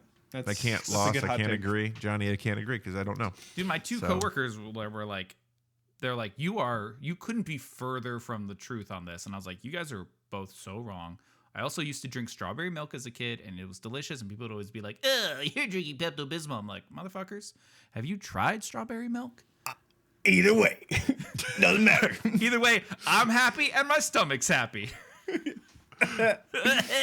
Oh man. So it's not really a hot take, but it's just something that like I thought about, or not thought about, had a conversation. So I'm 36, and I was having a conversation with a 26-year-old who works with a 20-year-old. Okay, so just exposition. Here we go.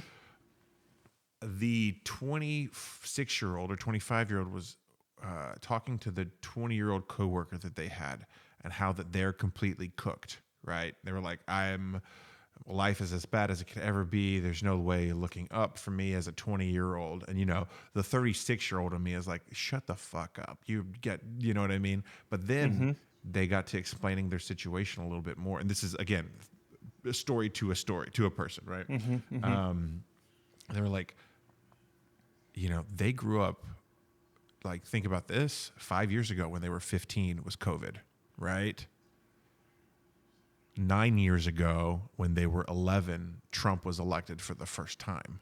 So literally everything bad that they have seen as an adult, or, some thought kind of like just you can put things together, has been the worst timeline possible, right? Yep. And it's just, I never put that into perspective of like, well, shit, generations view things different. I mean, obviously, I know that sounds so stupid, but Yeah. like, I but get what like, you're saying. Hot take. This is a very generations have real different example. opinions. exactly what you say. What'd you say, Loss?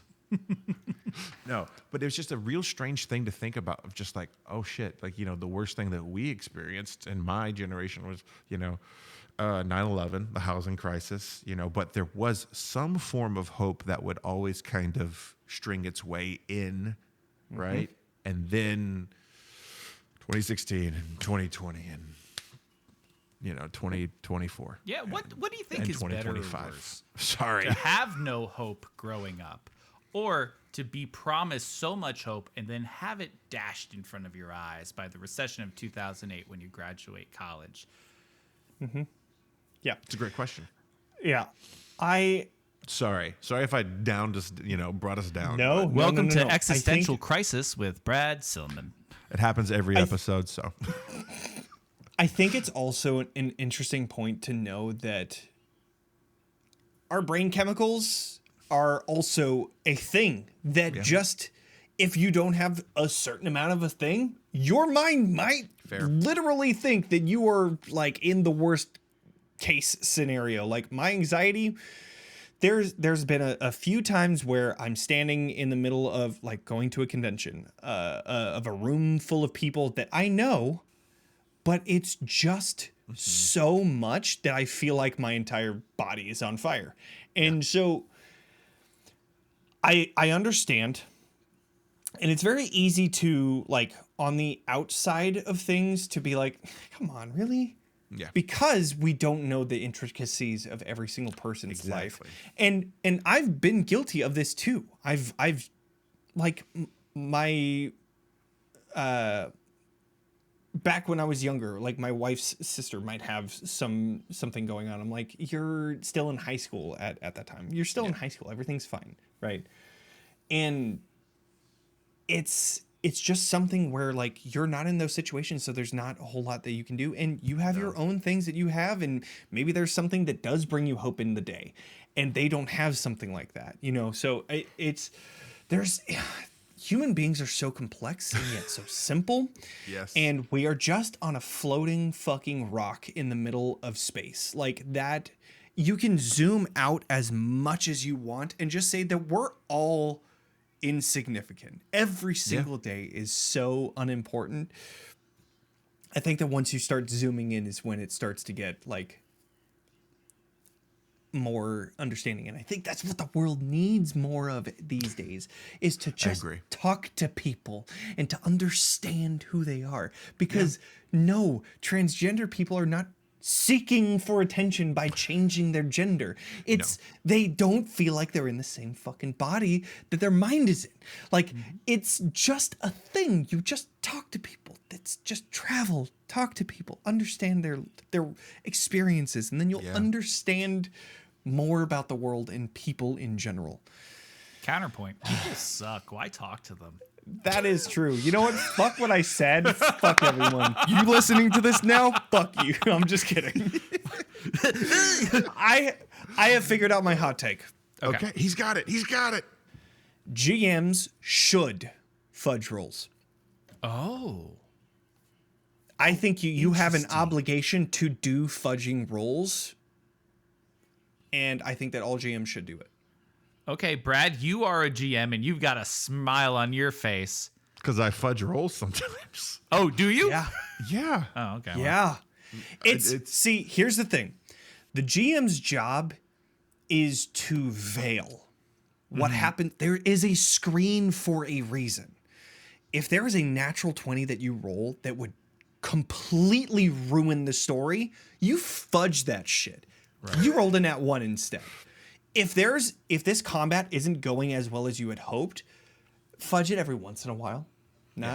Fudge sparingly. Fudge in ways that make the story better, not that fuck over your players. Right. And knowing the difference, but fudging a roll that you missed 3 times in a row and you're about to miss again, change it. You hit.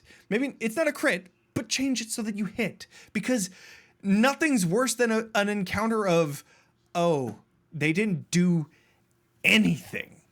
So let me ask you this, though, to counterpoint, okay? Because GMing in D&D is a lot different than GMing in Daggerheart. Agreed. When in combat, or in any kind of, I guess you could say social combat as well, right? If they roll hope and fear, when they roll fear, the players, it automatically comes back to you, the GM. How would you fudge rolls in that sense? Do you know what I'm saying? Would you fudge a roll with the attack in the sense? Because you have to, you have to go. That's just how it is. You can't just be like, no, you guys have a turn. Yeah, I'm fine. I think, well, that's the thing about rules, is that they're meant to be broken, right? Oh, so he's a rule of cool guy. No. Yeah, absolutely. Oh, absolutely. Yeah, I love. We're storytellers. Be fucking cool. I love when my players say, hey, can I do something cool? And I'm like, fuck yes, you can. There are some limitations because Davis. we live in it. Sorry. God. Yeah, Davis. Every what fucking the fuck? episode. He just catches strays from you. If you were at Chili's, you'd know. I was at no. Chili's. I do know. This is for everyone. So, sorry, I Johnny. think no. You're good. You're good. There is limitation. Yeah. Right. Yes, there is limitation. There are rules that you have to, work within. There are boundaries in which like you can't just fly without having fly. That's not possible. Right. There are limitations to this rule of cool. However, I always err on the side of what is best for the story and will my players feel really cool doing it. And then also that sneaking quiet voice of, will this set a precedence if I say yes on this? Which is where the boundaries comes in. So if I set a precedence in a certain way on a ruling that I make, and then it comes up again, I'm like, okay, I did one time, but like this, I keep that in mind as well. But if it's a point where, an encounter is going a certain way and it comes back to my turn, yeah, I mean, if it's super overpowered, I'm gonna fudge a couple rolls if that makes the story better. For sure. Especially because of the fact that like I made this encounter. I am the one that's responsible for how it went to a certain degree. There's all of these answers are it depends. But if I put too much gas on that encounter and now we're going into a TPK and I didn't intend for that, yeah, I'm gonna fudge some fucking rolls. Like, Yeah. absolutely. I'm with that. Yeah. Yeah.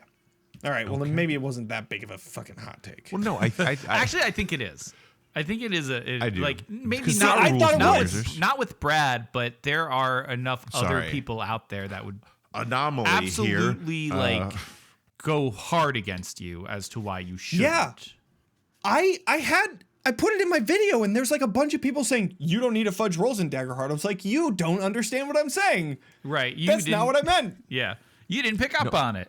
No, I mean like John, our DM'd for us this one game, one of our first games as in Dungeons and Dragons, and it was wonderful. And then he TPK'd us, and that was the end of the story. That was the one time completely. I, as a player, should have fudged a roll. Hey, you know what? I had the chance to lie and say nat 20, and I didn't. Interesting. Because we were playing online, and it was the roll that would TPK us all. But no, John was he was playing he had a red dragon, and he literally rolled like to get his breath weapon back like 4 turns in a row. Just that's how it was. Do you know what I mean? And there's not much you can do in that situation. So And that's random generating, like generating numbers, whatever, RNG. Like to die to random numbers it happens. is like, but that's the worst feeling though. It's like, you're right. okay, so you're only supposed to get it once. I mean, I don't know what the breath weapon recharge for an adult. 6. It's 5 or Red 6. dragon Five or is just six. 5 or Yeah, 6. 5 or Is it 5 or 6? 6?